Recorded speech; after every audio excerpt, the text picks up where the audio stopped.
Brett Perigo, tonight's second place finisher. Plenty of fans here, Brett, and a solid second place finish. Yeah, I got to shout out the Turn 2 Terribles over there. They're all a bunch of good guys to hang out with, talk to. I really like them.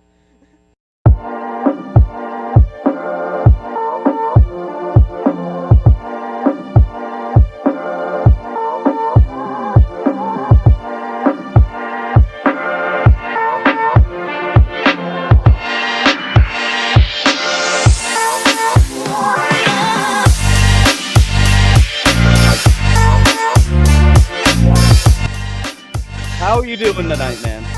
Hey, I'm talking here. You know who you're talking to?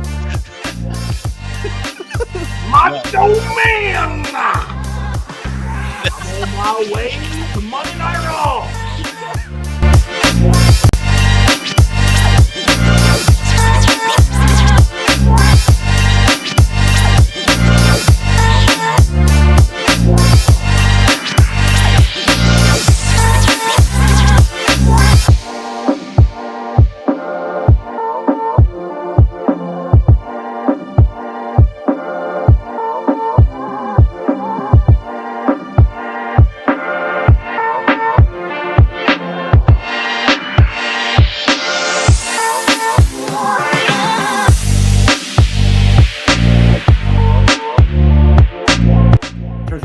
For the second one. Your choice. It's a trap. I feel like it is. I feel like he's setting up fights in the front stretch is what he's trying to do.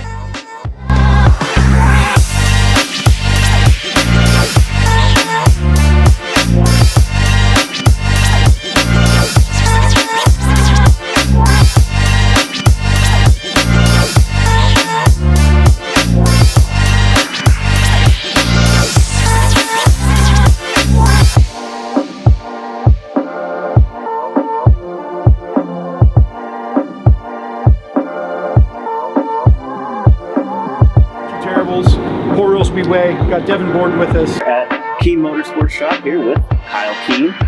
Sitting here with Sean Keen. We're going to talk a little bit about racing history. Yep.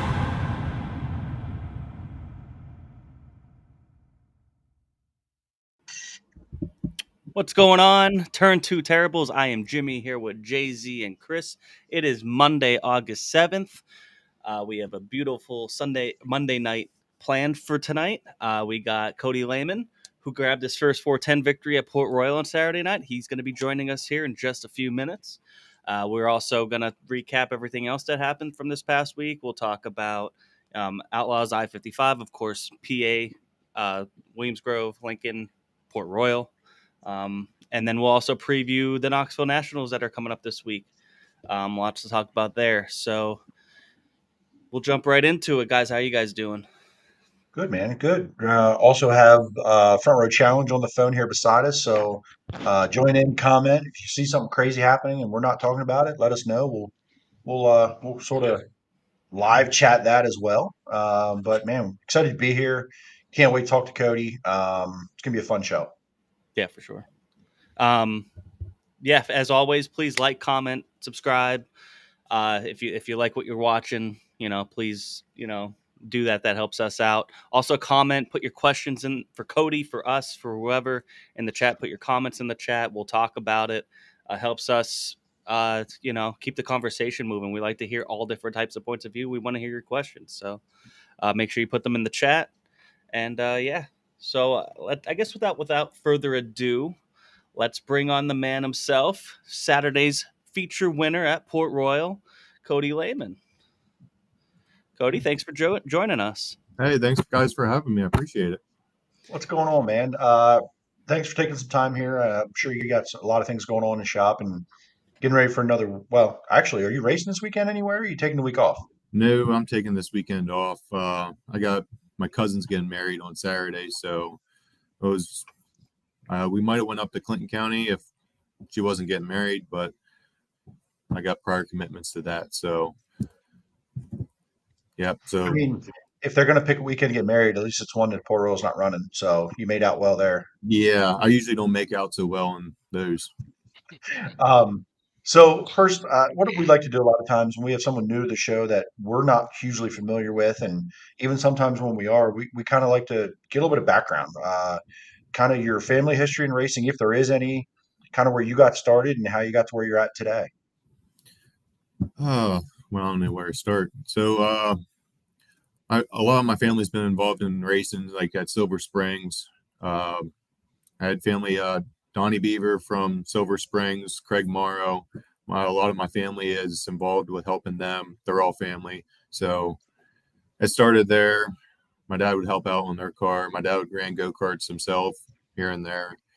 Then once I got to the age of 4.5, 5, I got into quarter midgets, ran quarter midgets at Hagerstown, Linda's, um, pretty much anywhere I could, and went Blackbird, and ran them for, I don't know, probably until I was like 15 or so. Then I jumped into 600 micro sprints, ran at Trailways, Bath Valley, Baps, well, Susky, and from there jumped into 305s, I guess a little after when I was, I think it was 16 or maybe 18 or something like that. Ran them for a couple of years, got a few wins in that.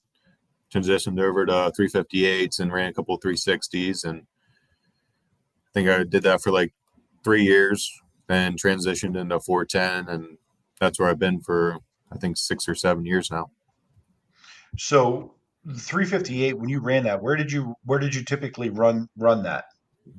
So we tried to make the full season at Williams Grove, run there for points.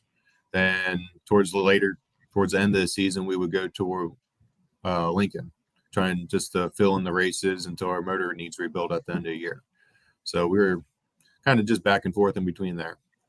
And how was your 358 career? Wins, ran up front. How do you evaluate kind of that time?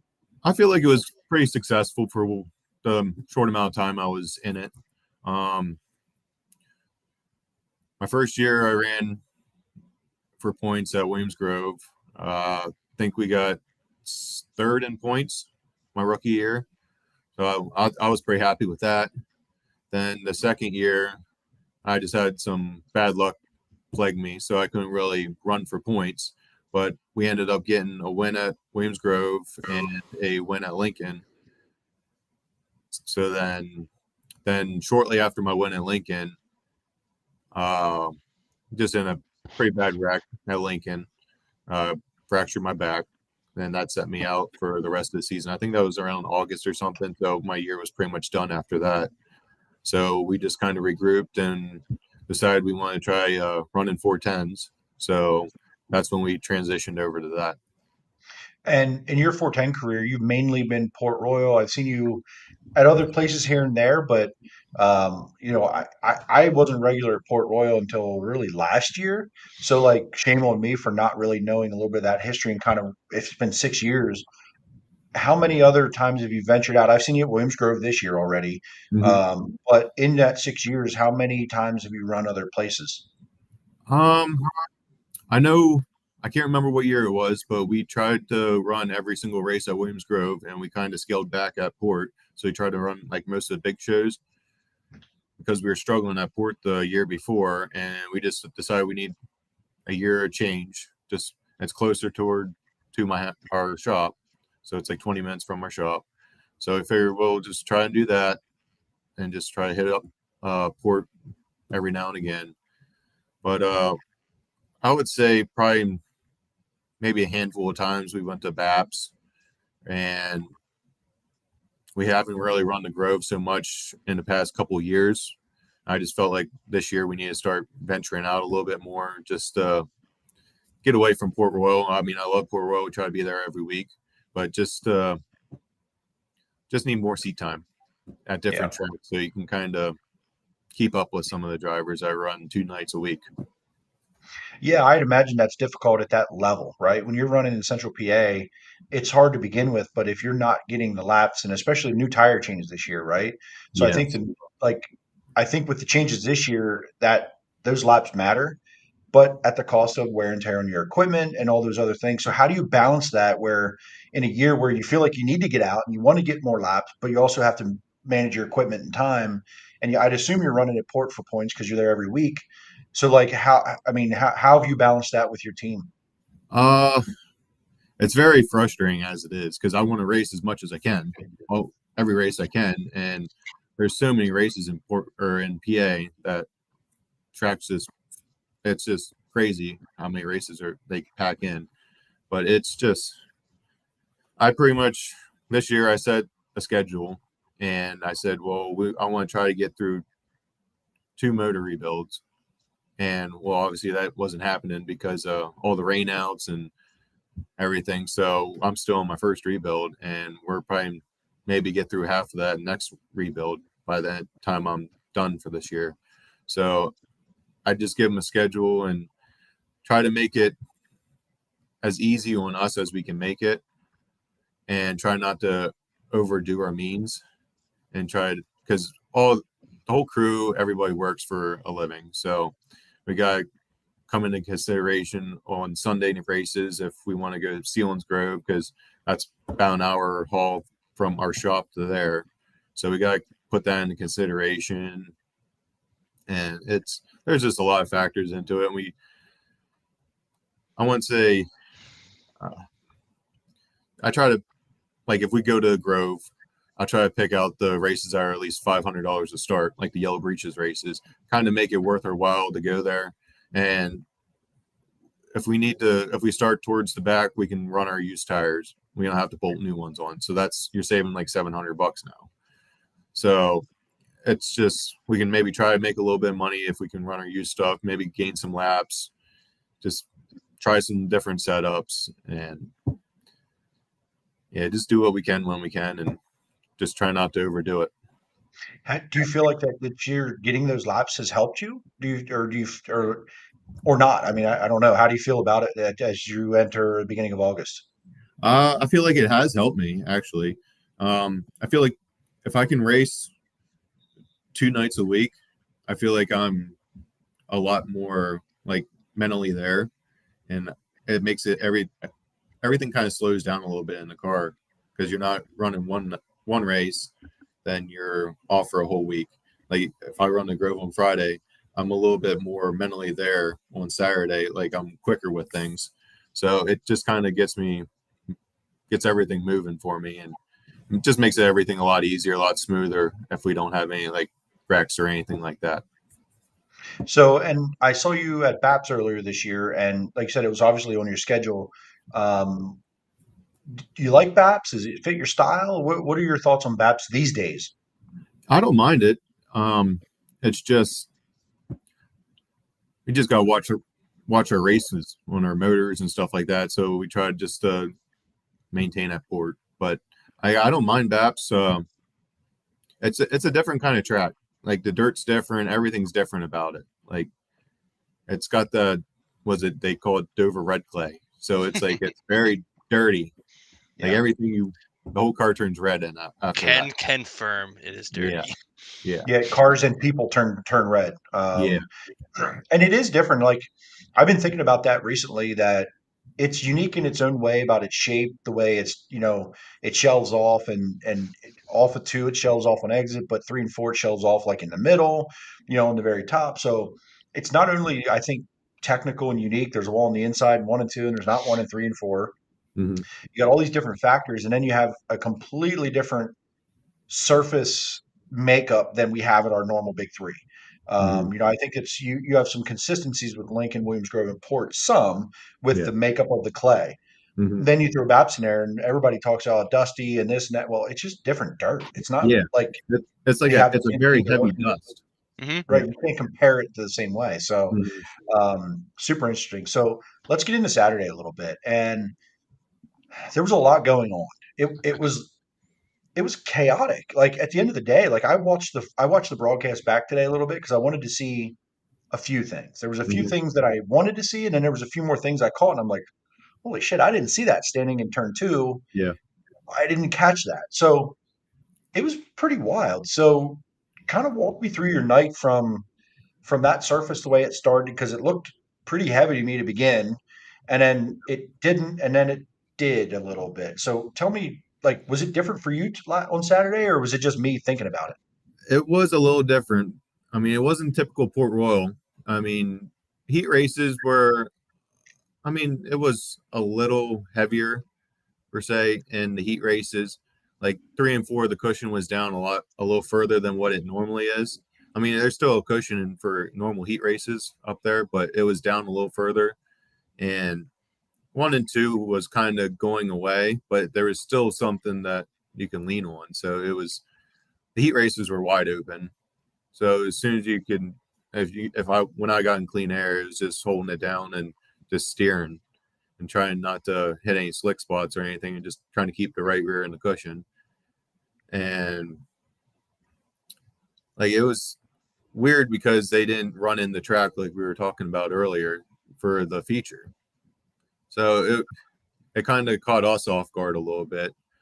So we were I had the car set up for the normal slow, like 19-second, 20-second track for Port Royal for the feature. We kind of were rushing around at the last second because they were calling us out, and I wasn't expecting, nobody was really expecting it, I don't think.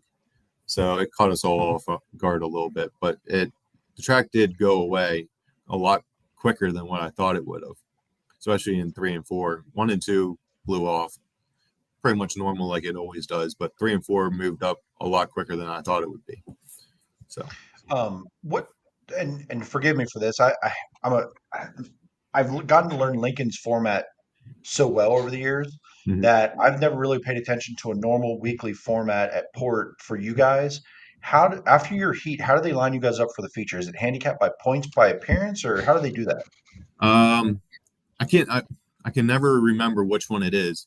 If it's money earned, average money earned, or it's the average points, or it's either one or the other. Okay. So it is handicap, though. You could get into the redraw to handicap to that. And where did you start Saturday night? For the feature? Yeah. I started 4th in the feature. Okay. So kind of walk me through that feature a little bit and what you saw from your seat. Because I want to get to obviously the red flag and some of if you're on the internet and you're on social media, you've seen some of it. So kind of walk me through what you saw, at least getting to that point, and what your thoughts as you got there. So I guess when we took the green flag, I kind of figured I thought the car was going to be a little overly tight to start out the race. So I was just kind of trying not to bury the right rear in the cushion too hard and get all balled up and really, really tight. And because I know there's a lot of fast cars behind me coming. So I got moving and it was pretty good. The top 4 cars stayed like a consistent distance in between each other. So I feel like we were all just riding around until we got to lap traffic, which could make drivers make some moves. So we can start racing a little bit. Then I wasn't expecting it. I saw the 33, he dove down to the bottom, and I continued on the top because I think he tried to slide. Lucas was in front of him. So I think he tried to slide Lucas, and he must have saw more than what I could saw because I ran into one, and you're still wide open, and I see Lucas coming up across the track, and I see him hit the 12J, and he starts flipping. I got out of the gas, and I got on the brake, figuring, I can just slow it down, and I can cut down across the track a little bit. Well, as soon as I got out of the gas, it left front dug down into the track and it hit the brake, and with snap your fingers, it just spun me right around.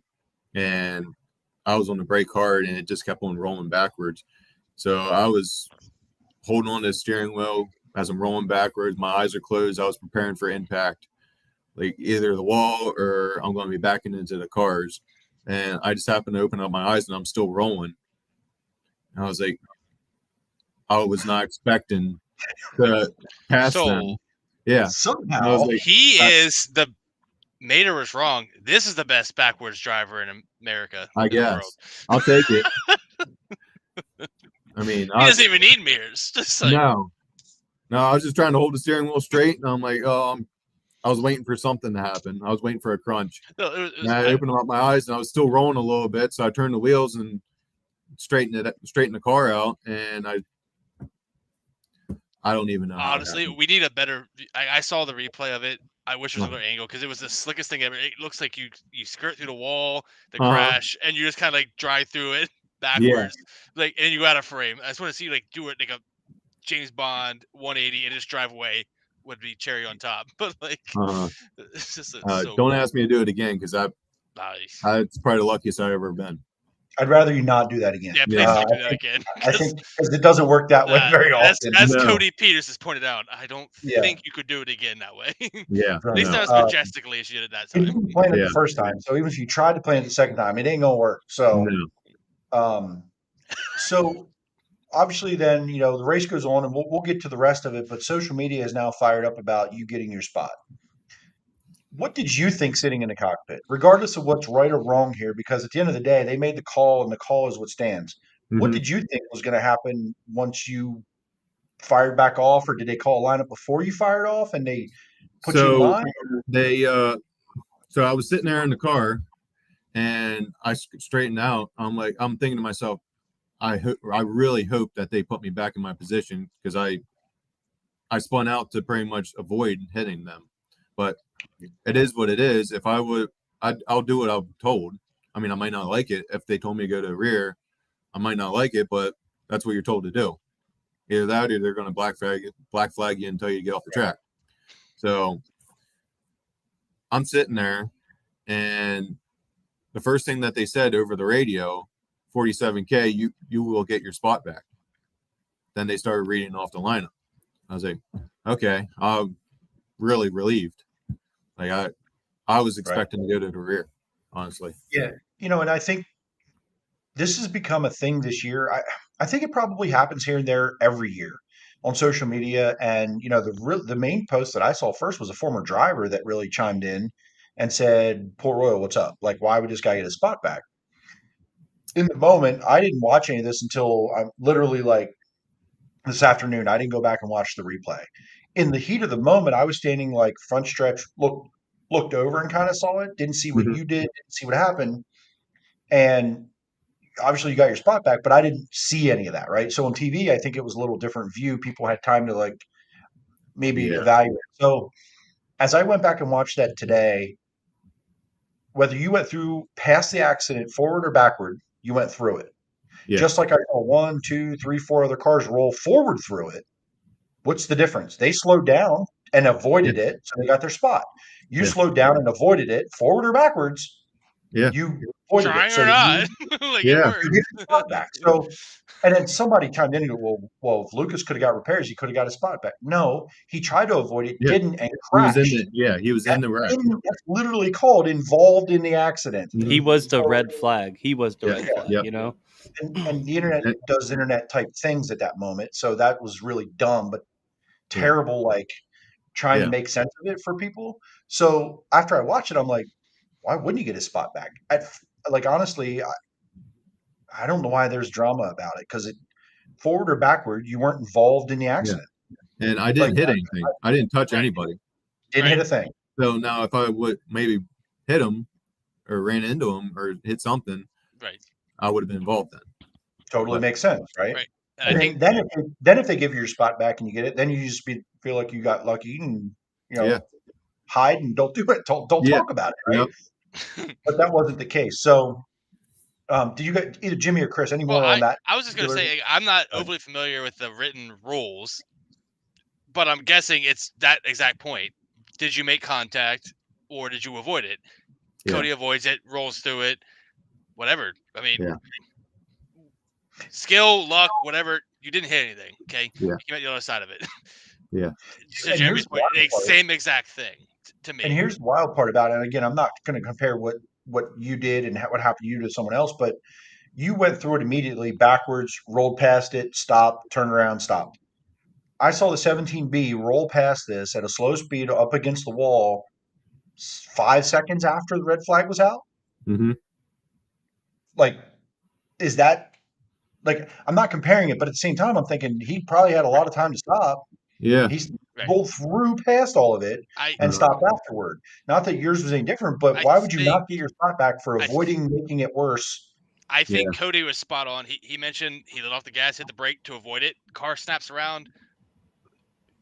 The situation, he's being safe, right, and didn't want to damage his own race car or make Lucas's situation worse. And forgive me, the 12J, but still did make it worse. That's what all the drivers' goals are, and they shouldn't be forced to hey, drive through it fast as hell to not spin around. Whatever you have to do to save your. I've seen it forever. Guys spinning and doing. I don't know what the outcomes were, but that should be rewarded. Guys protecting their car and their competitor car. Yeah, I agree. And I didn't check the timestamps on this, on the comments that I saw that I found on the internet. I didn't check the timestamps on it, but I would bet that the comments didn't happen until you took the lead and won, because you didn't line up on the front row. You didn't line up on the pole, right? No. You weren't first. You still weren't in the lead at that point. So honestly, I would bet people didn't even realize what happened until it was like, oh, Cody's now leading this race, and my favorite driver might not be right winning. Here. Yeah. One of those, not the last part. Didn't realize those two things were related until this afternoon when I was watching the replay back, because I was at a fair. We had softball. I saw the crash, and I saw this 47 car rolling through. Never thought anything about it. Whatever. Never thought of that. Cody wins. Cool. That's great. Never connected dots. Yeah. Honestly, until so I'm like, oh, wait a minute. How the hell did that happen? But even still, it makes sense to me. Now, and that's what happened, because at that point you were third. I think I was fourth. So that was right? First and second that got tangled up together. So then, Okay, so you take off. Now we get going again. You take off, and then I remember, like, not long after the green flag, Devin Borden was on you. He was there. And I think he slid you, or you returned it, one or the other. So tell me a little bit about that, and then what happens in front of you after that? Yeah, so I guess on the restart, following that red flag, so Mike Waters, he was running the top. So obviously it's either you try to slide him going into one, because hopefully you have a little bit more speed than him, and try to slide him, or at least attempt it to try and spook him a little bit. But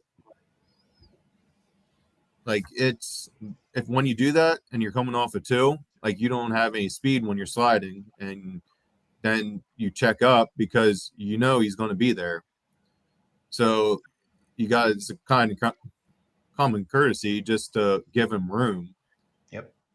So you're not, because we're going to wreck pretty much. If you don't get him, we're going to both wreck. So you know he's coming.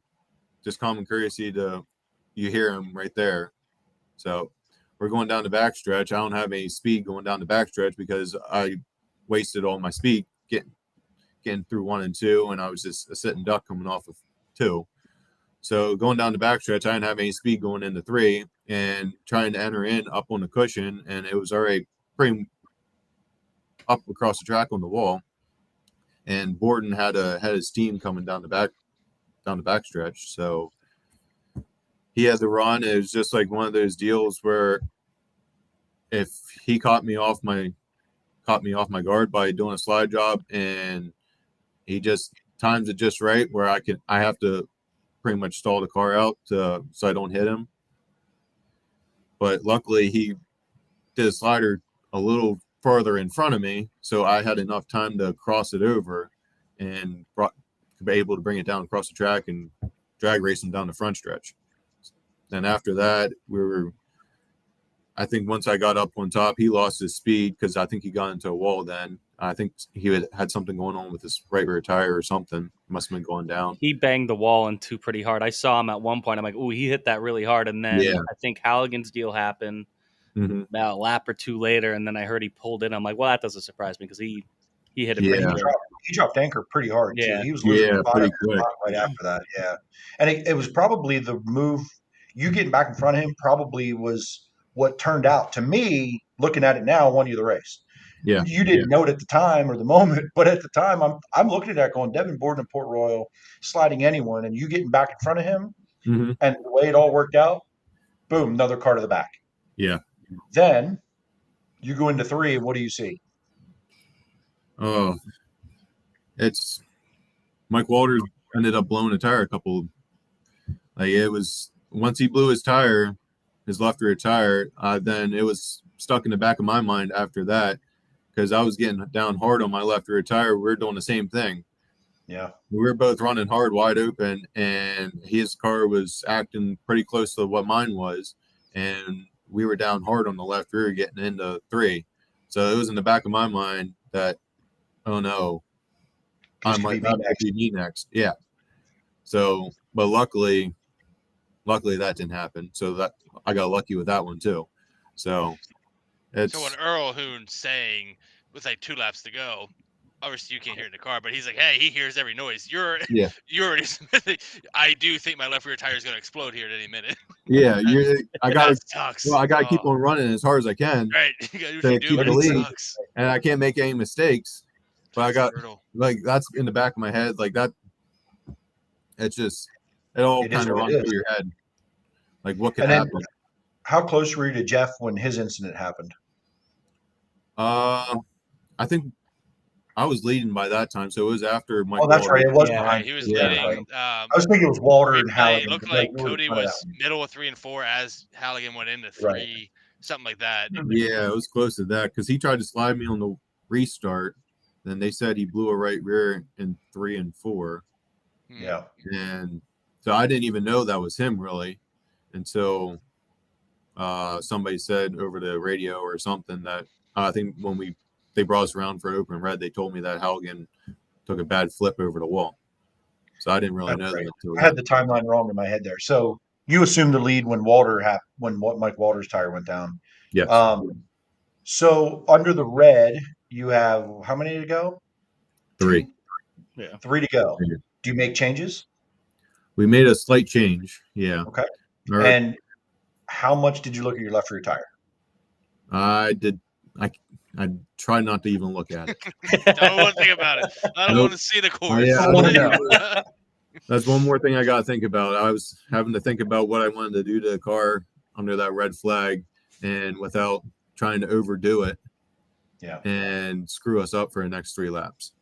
And I would assume your crew, if they saw something serious, they would say something, right? Oh yeah, okay. Definitely. So you made a little bit of a change, and you come to take the green flag. And how many races at Port Royal have you been in the lead with 3 to go on a restart? Oh, I don't think I have been.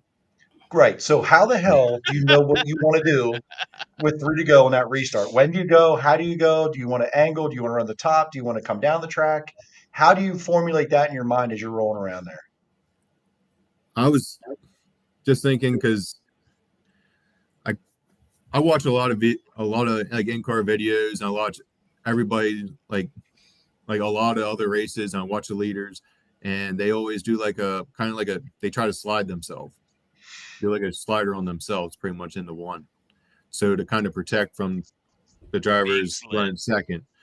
So I tried to do a little bit of that, try to stay down like a lane or so. And I know Blaine's good. I know he wasn't going to run the top. He's not one to really pound the fence. And we ran into the situation last year on a restart, and it was me and Blaine, and he did the exact same thing. So that was in the back of my mind too. So I just had to protect a little bit, and I drove into the corner, into 1, and I drove straight to the center. I didn't even really do like a slider until I almost got to the wall. Then I turned the car, kind of bumped the wall with my right rear, and that kind of shot me off down the backstretch. And as he was sliding up, yep, go ahead. Yeah, as he was sliding up the track, he's very good to race with too, with me, and he knew I was coming too. So I figured if I can get to the side of him that he knows I'm there, he's not going to come up across the track anymore on me. So if I could get to his right rear and get beside him, and I figured it was probably game over from there, because he would try to slide me again in 3 and 4, and he didn't really have the speed coming off at 2. So he tried to do a slider on me twice, and he lost all his speed, it looked like, in the replay. So. Yeah, and then he got into a dogfight with Logan, and Yeah, Logan went almost like 3 wide down the front stretch coming to the white. I want to say Yeah. went Yeah. And from TJ too. Yeah. Yep. TJ fourth to second. And it really kind of once they got to battling like that and he lost all his momentum, it allowed the other guys to get to him where you could kind of clean air and go. hmm How hard was it to tell yourself just to hit your marks the last 2 then? It was so hard. Like I was trying not to overdrive the car either, and I was actually really comfortable with the car, and I just slowed down altogether. But I looked at the lap times afterward. Those were like 2 of my quicker laps, and I slowed it down a lot. I didn't even put the tire, like the right rear, up against the fence or anything. Just stay down off of it a little bit, and just kind of took it easy. And the way the video looked, it just looked like it just pulled away from all of them. I don't know if they were just hard on the gas and trying to, because they were racing, trying to race each other. So, I mean, you know what dirty air does, right? So your clean air, and even I've seen it a ton at Port. I've seen it in a couple ways. I've seen Anthony Macri earlier this year ripping the fence when no one was and running it at 108%. And I've seen Lance Deweese last fall running like the middle top and sounded like he was running at like 3,500 RPM and leading and walking away. So I've seen it in all the ways. And probably you slowing down and not spinning the tires and not getting the car out of shape was probably in the momentum. And that momentum down the straightaway was probably what did it for you and clean air. You had the downforce. You didn't have to put it on the wall, where you didn't have the dirty air. So, like, congratulations. Yeah. Cross the line. You see the checkered flag. Okay, I've heard guys talk about it that they didn't even know that the race was ended. Did you know the race was ending? Could you see the checkered flag? Did you know? Yeah, I was counting down the last 3 laps. I bet. I don't even remember seeing sometimes they tell you they put their hand down and say 5 to go, like 5 fingers.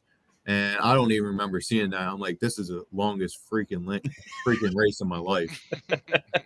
And I was like, then the lap cars a couple of them were giving me a little bit of trouble. So I was like, they got to be like, I raced, like, I feel like people were right on me. So I'm trying to go like 110% all the time, because then I ended up coming in and they say, well, they weren't even really close to you, so you probably didn't even have to run that hard. But it's just in the back of my mind all the time, like. Right, it's like easy for you guys to say. Yeah, like I'm in the seat. I can't know that. Yeah. Like, and with Port Royal having mufflers, you can't really hear the cars as much as if you go to any other track that doesn't require mufflers. We need the late model sticks for sprint cars. That's what we should have. Yeah. Oh yeah. Stop it. It's the dumbest thing I've ever seen. I'm I not hate it firing so much. off tonight. You stop it, Jay-Z. Yeah. I'm trolling a little bit. I hate them. No. So you cross the checker flag. What are your thoughts? What are your emotions? Like it was just I was just kind of, I didn't know what to think. Like I was just thinking, like, this could not, like, it's not happening. This ain't real. Then once I crossed the scale, I was like, I knew we're very heavy on the scale, so there's no issue with us. Were you still a little worried? Were you still a little worried in the back of your mind? I was more worried that because we ran out of fuel after a checkered. Yeah. So it was sputtering down the back stretch on the cool down the front stretch, and I saw the nose dive a little. Like, was it at the checkered flag on the front stretch? I think it might have sputtered once then. Yeah, I think it did, because I heard it. I was standing there and I'm like, either he like knew it and checked up and thought maybe there were cars on him, so he didn't. Then he took off again, like didn't get run over, or that thing was running out of freaking fuel. Yeah, we were talking about it standing there in the front stretches, so it was running out. It was running out. Like I'm still speechless, because I honestly, I wasn't sure when this was going to happen. Like I feel like I could win, but I never thought, like, I was expecting it to come a lot sooner than what it did, but I was at the point where, like, am I ever going to win? So it was like, it's just so surreal. That's awesome, man. Congratulations. Jimmy, Chris, what do you got? Jimmy, if you don't go ahead, I had one question kind of off of that. Like, so Kody, you talked about you didn't know if you were going to win, and it kind of took me to my original question of, you knew Blaine and how he raced you. as a driver in that situation, does your style change based on you look at the pylon, you know who's behind you, whether it's Logan or Lance or Lucas, whoever is behind you, you know Blaine. Kind of that same note. You've been around, so you had the experience. Yeah. I kind of know it hit like what he does for like lining up for a restart. Like Blaine's not the one to really get up on the and pound the fence. So, and he did this to me last year where he slid me going into one, and we got the racing. So it's fun to race with Blaine because we respect each other and we don't do anything stupid to interfere with that. So junk each other, right? Yeah. Oh yeah. So I always enjoy racing with him. But there's certain people that you know what are going to do. Like if Macri's lining up behind me, well, he's going to be on the fence if I'm not on the fence, or he's going to be hauling it in there quicker than anybody and trying to beat me to the wall and to hit the wall and get a drive off. Yeah. So basically, either guard the fence and don't rip around you, or he's going to slide the hell out of you. So be ready for the crossover off too. Basically, is the decision there. So you got to almost be prepared for a slider no matter what from somebody. Somebody's going to try it, or somebody's at least going to show you their nose that they're down there. So. Good. Well, you're getting a lot of congratulations in the chat. There's been about 5 or 6. We had a question earlier when we were talking about the Lucas Wolf flip, and Cody Peters said, "Were your pants brown because mine were for you?" So, guys, did you check yourself after? Or I probably should have. It was that was tight. it was very tight, and I didn't actually see. I didn't open up my eyes until I was through it. Actually, so it's for the best. Yeah, it is. You rolled into a car that was already stopped for the red, and you didn't know. Like that would have been some shit if there was a car in front of you. In this scenario, he just rolls through it. It looks so smooth, like he's through the wreck, and then wins the race. You expect to deal with it, all the while his damn eyes were closed. Stuff, straight gangster stuff. My eyes are closed, boys. Sorry. This is awesome. That's great. You should have never said your eyes were closed. You should have been like, "Yeah, that's 100% what I wanted to do." No, what he should say is, "My eyes are closed. I have all the talent. It's fine." I didn't even need to open them. Yeah, no, I did that on purpose. It's exactly how I planned that to go. Boom. So something we talk about that we ask every time on here. Every driver that we've had. Oh, first question right here, the most important one. Lori in the chat here. Yeah, from Lori Yingling. Big question: Is your wife allowed back to the races? I don't know the backstory to this. I don't know the backstory to this either. So if you could, she wasn't there on Saturday. She wasn't there. No. Okay. Then No. the answer's no. See you at home. So I don't know for certain, but I think there was a woman standing in front of me that may have had Carrie on Zoom or on FaceTime in Victory Lane, and I was standing behind a woman with someone on the phone on a Zoom looking at Cody in Victory Lane. I'm pretty sure it may have been the wife. Yeah. Yep, that was scary. Yeah. So, and she was hysterical. She was loving it. She obviously was overrun with emotion for sure. Yep, that was it for sure. So we've trained. Time out. Never allowed back. Introduction. Wyatt Hinkle is saying, which Jay-Z set up fights on the front stretch. We've transitioned. We're fighting. we're trying to stop fights in the houses. What the hell, Jay-Z? Oh. No. Gary, no, you're not welcome at Port Royal ever again. That's what I've heard. So he said that. We don't mean that. Yeah. It's fine. She can start coming back if she pulls me bear pills. Oh, there you go. Okay. There you go. That's the best thing. So you're going to name me 2 drivers tonight. Okay, this is what you have to do. Here we go. You're going to name 2 drivers. Somebody you love racing with. That it's going to be a challenge, but it's a good time. It's going to be It's going to be fun. And someone who's a thorn in your side, not necessarily dirty, not personal. Do you watch NASCAR at all? The Ryan Newman thing where he's the most pain in the ass, hardest to pass, hardest to race around, sort of that dynamic. So one of each. Oh boy. That's a common answer when I first ask this. Yeah, by the way. that's Yeah. usually That's one of usually three the first answers. 2 words out of everyone's mouth. After they get it. Oh boy. That's a tough one. I mean, there's a lot of drivers that I respect to race with, and there's a lot of them that I enjoy racing with. But I know for sure that I know what Lane will give me room, and he'll race me with respect, and I race him with respect. So he's probably one of the better ones that I can race with. And this one, the one that is probably the biggest pain in my ass, is probably going to be Bree Hershey.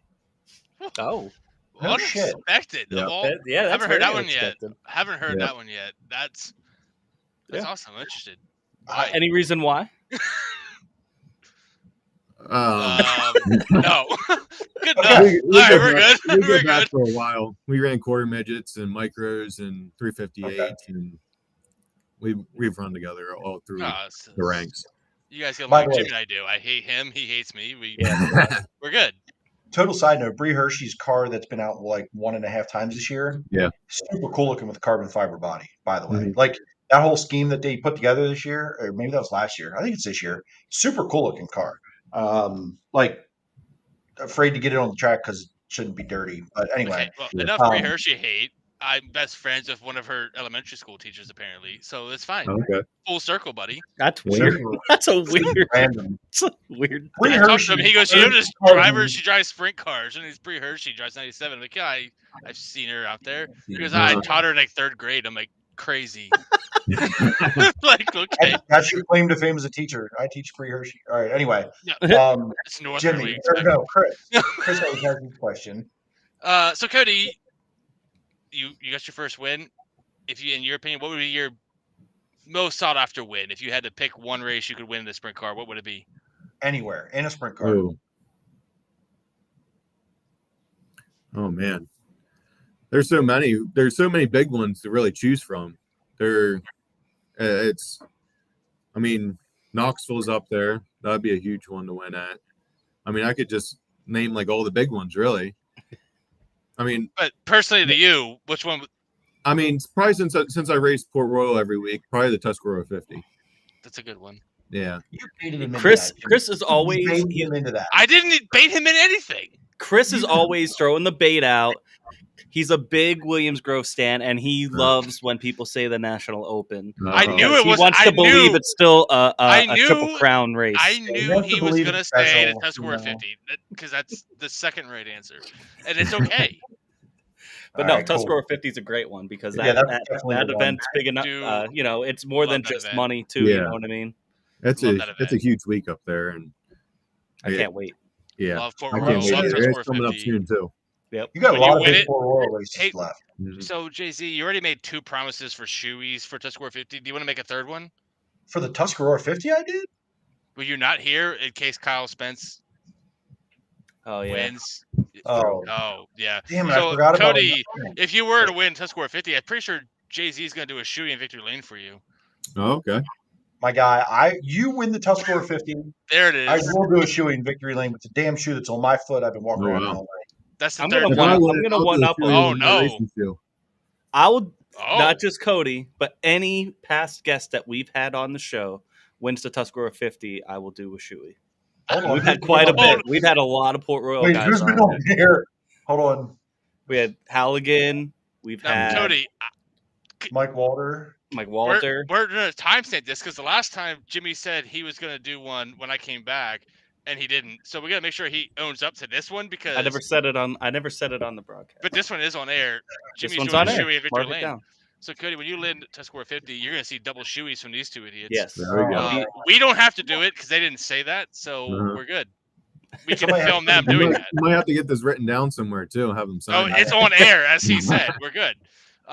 You and I are not doing it unless you really want to, but they are. Wait. Idiots. You said you would do it in your race shoe? Did we miss that? I say if I win, I'll do it in my shoe too. I'll film. Yeah. Boom. I'm gonna film it. I'm gonna film it. I tried to get you out of it, Cody. Sorry, buddy. You signed up for it. Whatever.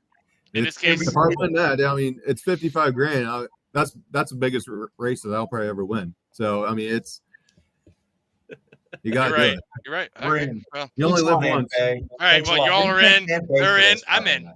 Fuck it. I'm in. Cody wins. Cody wins to 450. Shoeies We're all doing around. Shoeies. All the shoeies.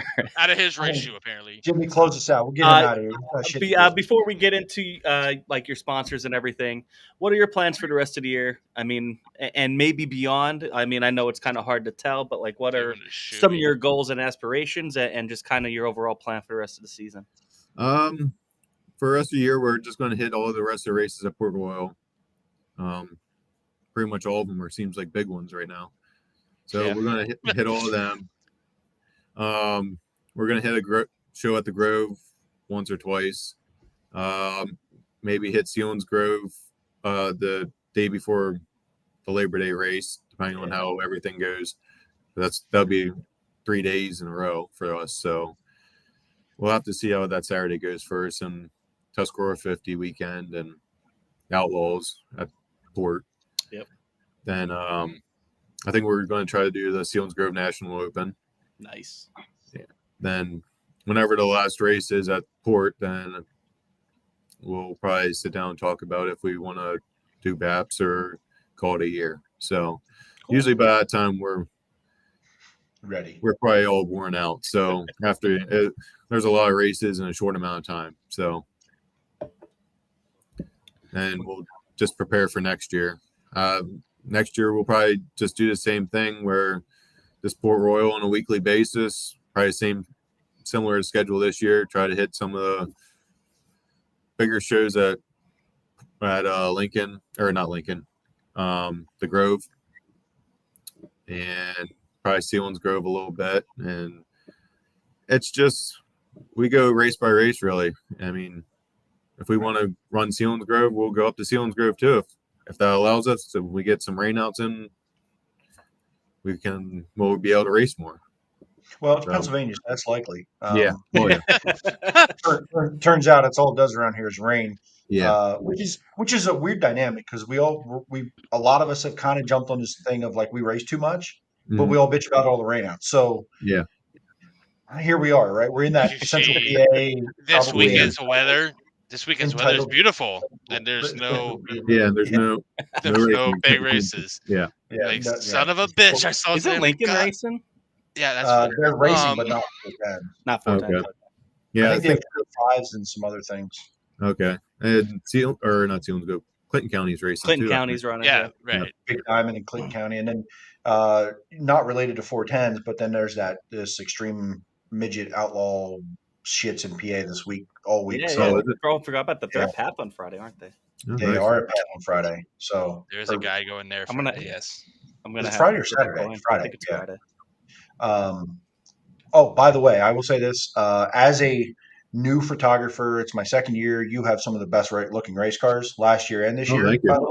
Let me. So it's easy to photo when they're good looking race cars. I don't like to photo ugly race cars, so thank you. Look at that thing. Look at it. Yeah, you take some great pictures, and they're super clear. And don't boost his ego. That's a good one. I'm not freaking doing it if I ain't no that good car at it. does take good pictures, and It does. I mean, he does.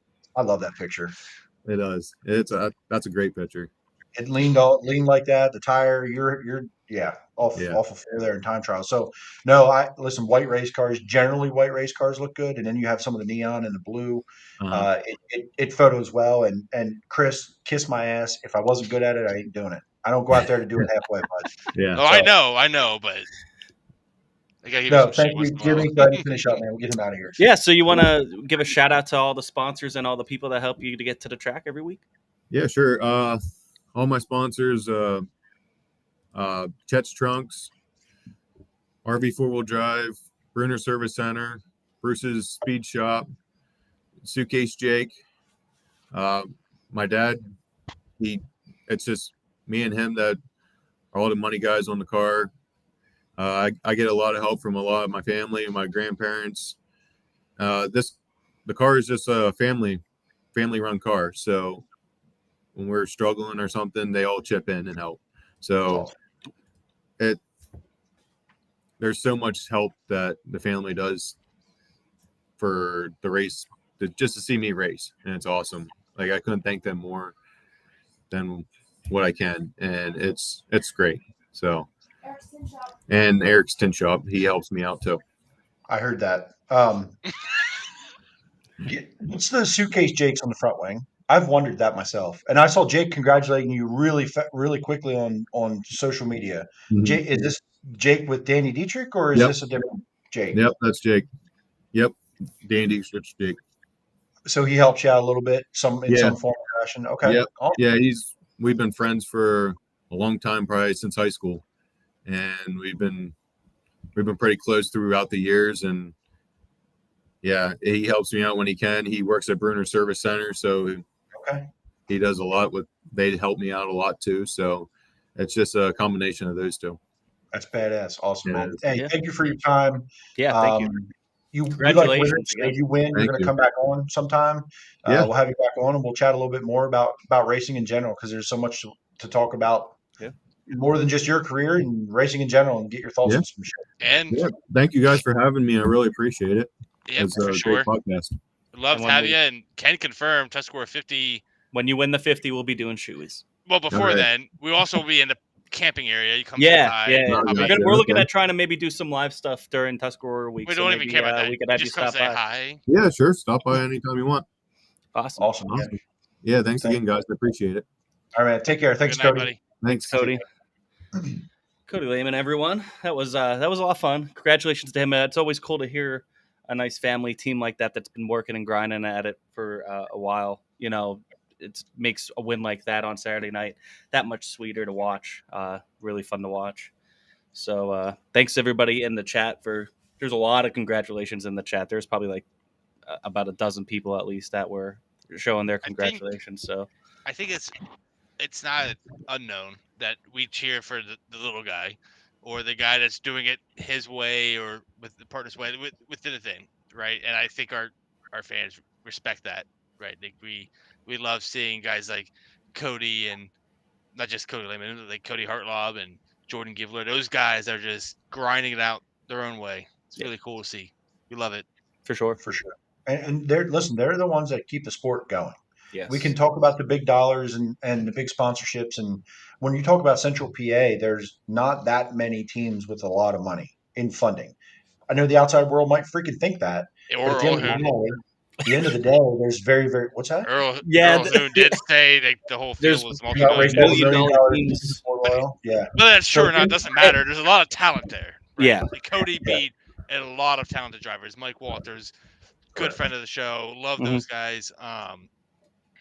Beyond like Logan, obviously Logan Wagner in 69K. You had Lance. You have a lot of very talented drivers at Port Royal, whether they're multi-million-dollar teams or million-dollar teams or whatever they are.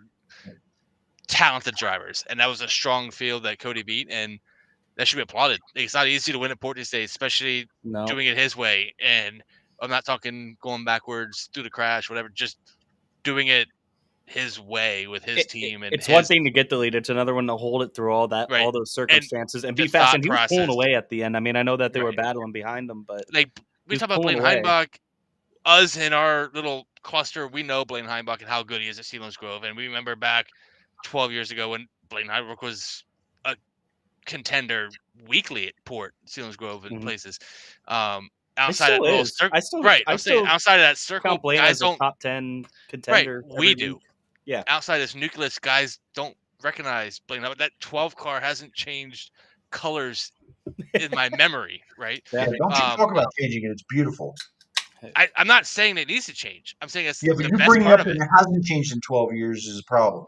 Don't bring it up. I'm saying it's the fact that it's our nucleus that knows it, and I just want to shout out to the Kody, and that was 26 cars there. And 29. That was 29 in all three divisions. And there was 26 cars that unloaded there, things felt right. Competitive top 10 cars. It's just cool to see, and congrats to Kody and that team for getting that win, first win, and we win one, second one comes quicker.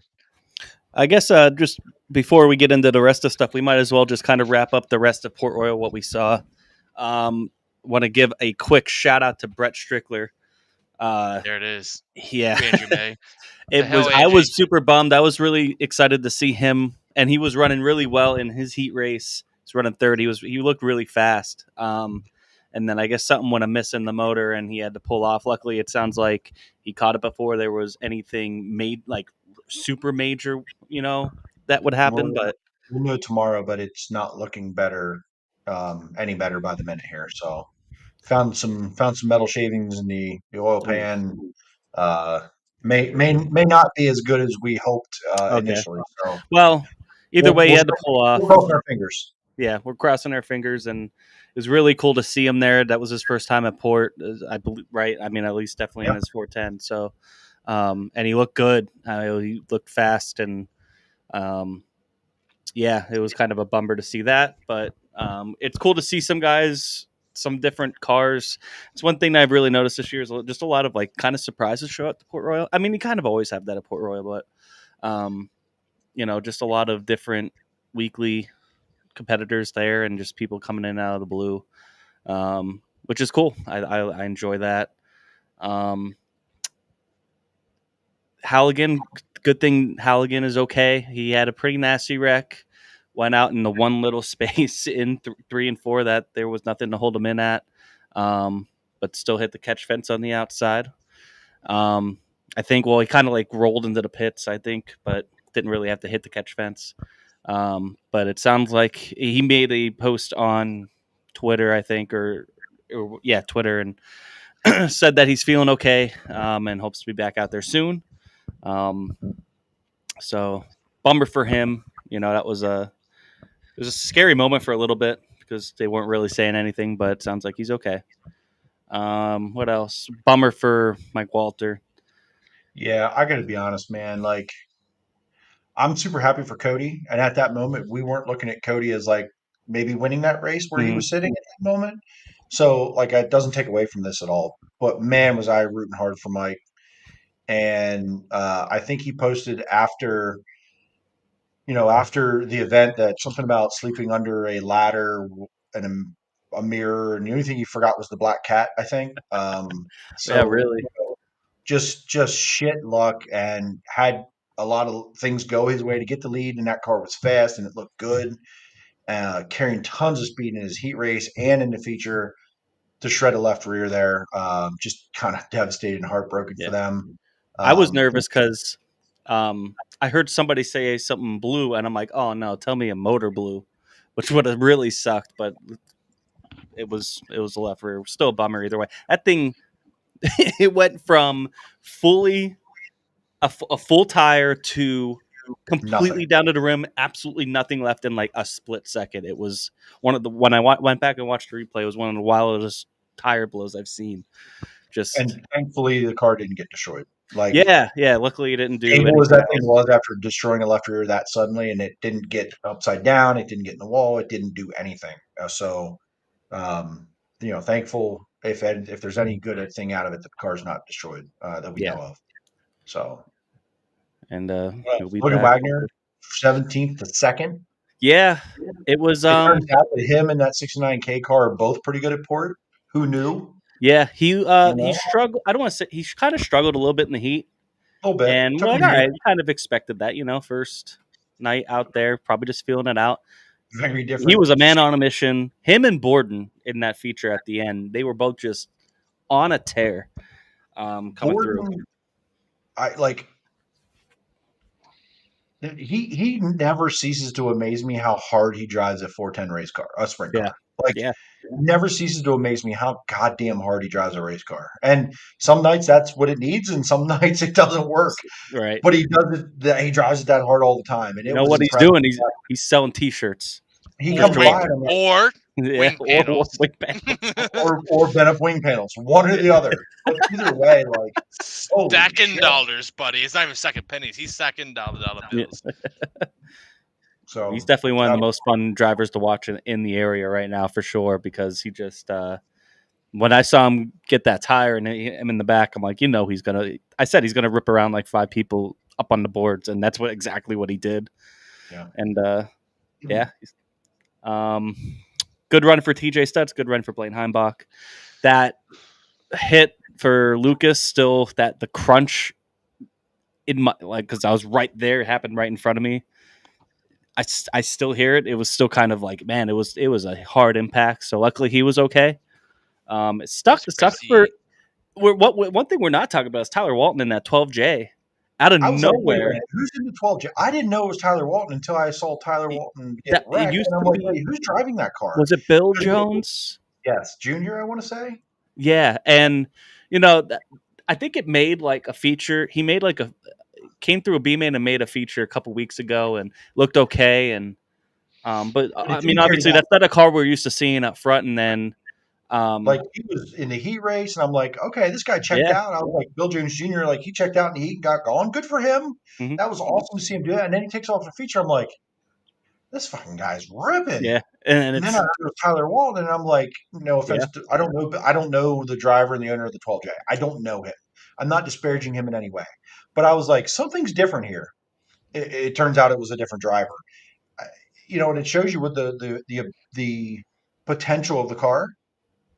And what it can do, and it was cool to see it running out front. And it sucks Tyler, maybe misjudged the slick. He was running the top, so he had to kind of slide off there. Stabbed the brake trying to.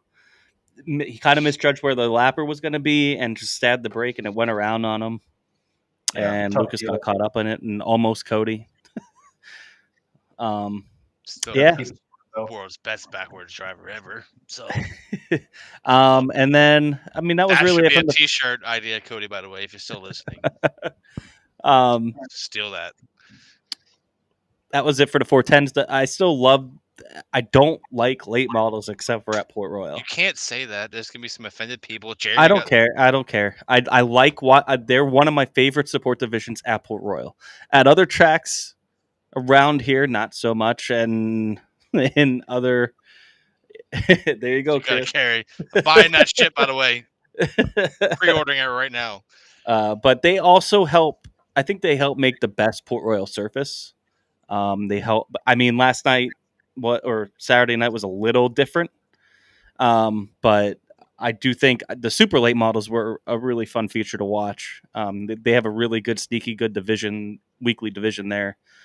With the super late models. I think we said that a couple times on the show, but I want to reiterate it because you get the best of both worlds at Port, and they do a really good job of setting up a weekly thing there. When Lincoln got their 410 and they got their 358s, they're the sprint car thing, but Port got their own good division of sprint cars. And Charles Price here says, how many 410 cars does Port Royal get?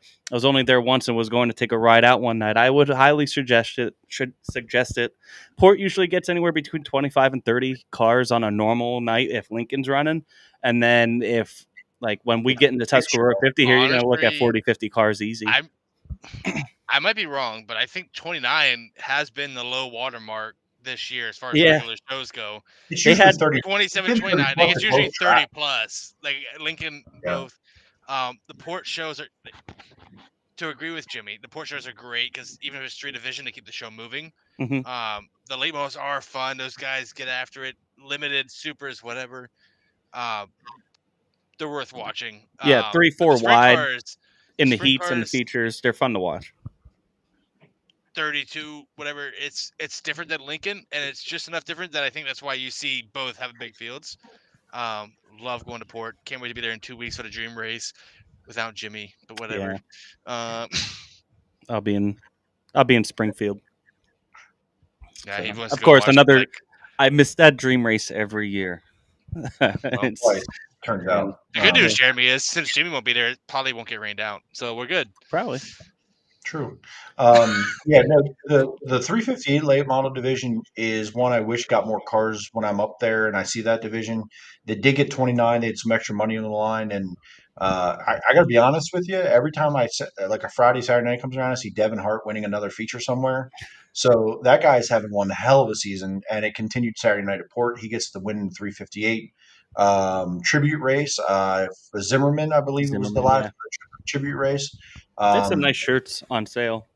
For sure. And then the super late model feature, and like Jimmy was saying, a sneaky good division. I mean, you look at the names that are up there, and there's 6, 7, 8 cars that I'm like, man, this They're is pretty and they're, good. they're guys that, just like the 410 sprint car division, they'll go out nationally and run well. You know what I mean? They'll go when the national competition comes in. They'll also go out to, like, some of those guys go out and run Eldora and stuff. And yeah, they got a lot of good cars. A lot of good drivers there. A lot of good cars. And Trevor Trevor Feathers with the win. picks up the win there. Love the blue scheme with that car. It used to be Yeah. red with the gold chrome. Now it's blue with the gold chrome. Love that color. Is that the gentleman He's that won opening day? no, he has not won at Port in a while. He actually been Yeah. struggling a little bit at I was Port. trying to think of who won opening day. That was a really Dylan cool. Stake, I believe, was that. Yes. The That's 19. right. You're right. It was a white with an orange 19 on it. Right. But Trevor self-admittedly struggled a little bit at Port this year. But from the drop of a green flag, that thing was fast and held on through lap traffic. Satterley got the second. It was running him down a little It was bit in a lap good traffic. battle between them. Yeah. Yeah, had to make some moves there and held on for the win. So I know that was refreshing for him. I think it was a little pressure off his shoulders to get a win at Port Royal. He's been running at and struggling a little bit. So it was a good night overall, and still really out of there by 11:30. Even Yeah. with a long red flag with the Halligan deal. Yep. JC thought about the ending time and started yawning because I thought about that whole day and started yawning. It was a little bit after 11 because I got home about 12:30, and there was still, with the bridge being out, traffic's a little bit longer than usual to get out of there. If you are going to go to Port Royal, Charles, he's 20 miles north of Scranton. Shout out Scranton. he's out your way, buddy. He was out from my way a little bit. I'm originally from Hazleton, used to live in Wilkes-Barre, so I kind of know where you're coming from. That's a little bit of a haul, but I totally suggest taking the trip down there. But if you are going to go, give yourself about an extra 15 minutes to there, and maybe plan for an extra 15-20 minutes out of there, just because of the bridge being out. Everybody's going and taking the same tour through a small town. Try it in a small town. So I'll tell you what, I was impressed yet again how many fans were there to watch late models like that stayed. Yeah, I still hit traffic on the way out of there, and I was one of the last people out of there, I thought. Because that was one thing. I'm like, we could leave now. I mean, I wasn't in a rush or anything, but I was tired because we played softball. And I'm like, all right, if we wait till after the late model feature, the super late model feature, which the limited was first, I'm like, all right, most of the traffic will clear out. No, three-quarters of the fans are still there. I kind of want to touch on that, not to take away from Port. So if we're good with Port, I want to touch on that topic because it's in my brain started with Port Royal, and I noticed this. We talked about it earlier in the year, some of the older episodes. The sprint car feature ends, late models come out. I'm used to the old school Wayner's Grove life where everyone leaves and it's just like you and 6 guys there. That's changing for whatever reason. Port Royals maybe started it. Yep. We saw opening day. We all were there till the end, and it's like everyone's still here. Yeah. And it wasn't any better getting out. It's like, well, this is cool. So we're gonna go through the pits, and people are still there. That's awesome, right? I think that's a good thing. It's interesting. Wayner's Grove. We'll get back to this Friday, but like most of the races, same thing. Like people are showing up and they're not leaving. It's like that's so not all 500 people. I said not this weekend. The other ones, maybe 500. 500 is a happy number. The other weekends, that includes the officials. Sorry, I didn't want to. Workers. My point is, I'm trying to applaud the tracks and the fans from the other weekends where 410s end and the fans don't just rush for the gates. Okay, even at Lincoln, I haven't really seen Lincoln unless Freddie wins. Oh wait, he's won a lot. Still, at the point, they're still there for the 338s and whatever else. It's the fans around here are staying. Okay, I think it's different. They're supporting the whole show, and I think part of it is the shows are going faster. That's why Yeah. I talked about Grove and Port. That's what I Lincoln, mean. I'm not even tagging Lincoln. It's honestly, in my opinion, I've been to more Lincoln shows. I haven't been to Port since opening Probably day. opening day. I looked at the numbers. Lincoln's only 2 behind Greenness Grove, which is my home track. It's just the way it's worked out. Lincoln's issue is crashes and shit that the track can't even control. Right? It's a smaller track, tied to bull ring a little bit. Like Yeah. you're gonna crash. But it's interesting watching it as a guy that a lot of times is waiting for everyone else to leave. Yep. And I'll stay and watch something that's, I'm not going to call it a shitbox, but a shitbox to end, so I can just go home or go through the pits or whatever it is. That hasn't happened this year. Not the Grove, definitely not Port. Even Lincoln, you wait till like the second feature. I don't know how this last weekend went with the Sportsman and the Wingless 360 race, which I'm sure we'll get into. Yep. But the fans are staying around, and that's cool. That's cool that the racing community is kind of embracing the other series that help the tracks run. And also, when you do push it through, and it's done at an earlier time, people don't give the leave. fans the opportunity to go through the pits and meet the drivers, and they don't feel like they're in a rush. Because when you start having marathons and it's 11:30 at night and you're just rolling out the first feature, yeah, people are going to want to get the hell out of there. And you're going to have these things like Lincoln. You're going to have those nights sometimes. Chase Dietz takes the cable down, and it just so happened that the guy was there. My fiance, we're there. It's like we watched 410 feature. That was our goal. Okay, I love watching Kyle Keene and those guys race, but it's like we had to work the next morning. It's not Lincoln's fault that the cable came down, but they had all this stuff there to fix it. It's like we made a decision. We had to go. Okay, that's different than you sat there for 35 minutes and did nothing. Like we're talking a situation where like a car went up, hit the pole, knocked it over, pulled a cable down. It's like, dude, I am good. Happen. I'm good with leaving where I did, and it's not your fault. It's not my fault. It's just circumstance. Yeah, and that's. I don't mind when that happens once in a while. It's just right. It's when I think Lincoln was one of those tracks that got a reputation where it was like it's 12 o'clock every week. The key is the reputation. The reputation. And we don't know why. We don't know why. But part that we don't know. That's neither here nor there. I just think it's a good idea to. You want to not rush it through so much where it's like, oh my God, all of a sudden I went to the bathroom and all of a sudden the feature's over or something. Right. You know what I mean? I'm like, with you. Like, there's a fine balance there, and I love it. Like, I love Port, and we kind of touched on it. Like, I love Port gets their shows done. Yep. I just don't want them to be so stuck on we need to get done at this time. And a lot of times when the product go. And the thing too with Port is, and people bust my balls because I'll leave at like bust your balls for a lot of reasons, but because they'll be like, oh, the race starts at 7. Jimmy will be there at 1:00, and that's like half true. I do get there early. One, because I like to get there a little bit early. Usually, especially if it's a Saturday, I have a day off. That's my day, But also, there's a lot of times, especially like with a place like Port Royal, but even like Lincoln does it, where they're like having more events. And they have some stuff before the race. They'll have like, the sponsor thing. Like you had the Rack Daddies thing last week. Oh, show up early. There's a bunch of stuff going on. A lot of times, Port will have they'll have cars out there and drivers out for autographs. And that's great because that just makes an entire evening full. Makes them get there early and it doesn't rush you out of there, So I think that's something that needs to be commended. And JC, so like on the flip side, I want to add this because this could be my old age showing, or maybe my inner Jimmy. I don't know. So I was at the Huntsdale Fair Saturday. You guys are at Port. I'm at a fair. Literally hasn't changed in the 10 years that I've been going to it. I hate it every year. Forget how much I hate it till I get there. Parking's fucked.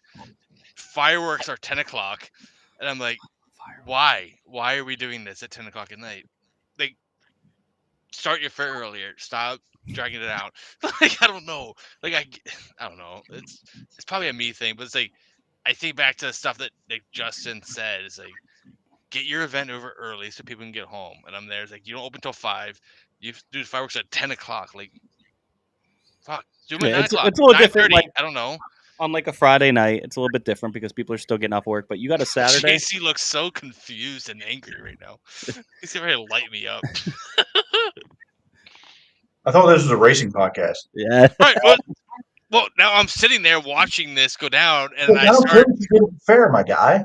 I'm thinking of I've never even heard of promoting this a racetrack. I don't know what No town one this has. is. You're No making one shit has. up. My point is, I'm thinking back to if I was running a racetrack, and I'm like, this is what they're bitching about when we're having fun at a racetrack. No, It's a little roundabout. I got it. Jimmy and I were No. having fun. You were at a fair, Yes. apparently. And I was having okay fun because Andy May was there too. Andrew May was there. Andy May, He commented here. Yep, Jimmy told me stick around, let traffic clear out, and I sat in traffic for 10 minutes. That's not bad if you sat in traffic for only 10 minutes because never listened to Jimmy Bar. Your microphone is so fucking loud. I'm sorry. Thank you for letting me know. Racing podcast. I thought Anyway, this was a racing. I'm saying is at the fair, I learned what the non-racing fans bitch about racetracks for. Because as a non-fair fan, I was very appalled about the noise levels of the fireworks. But whatever, it's fine.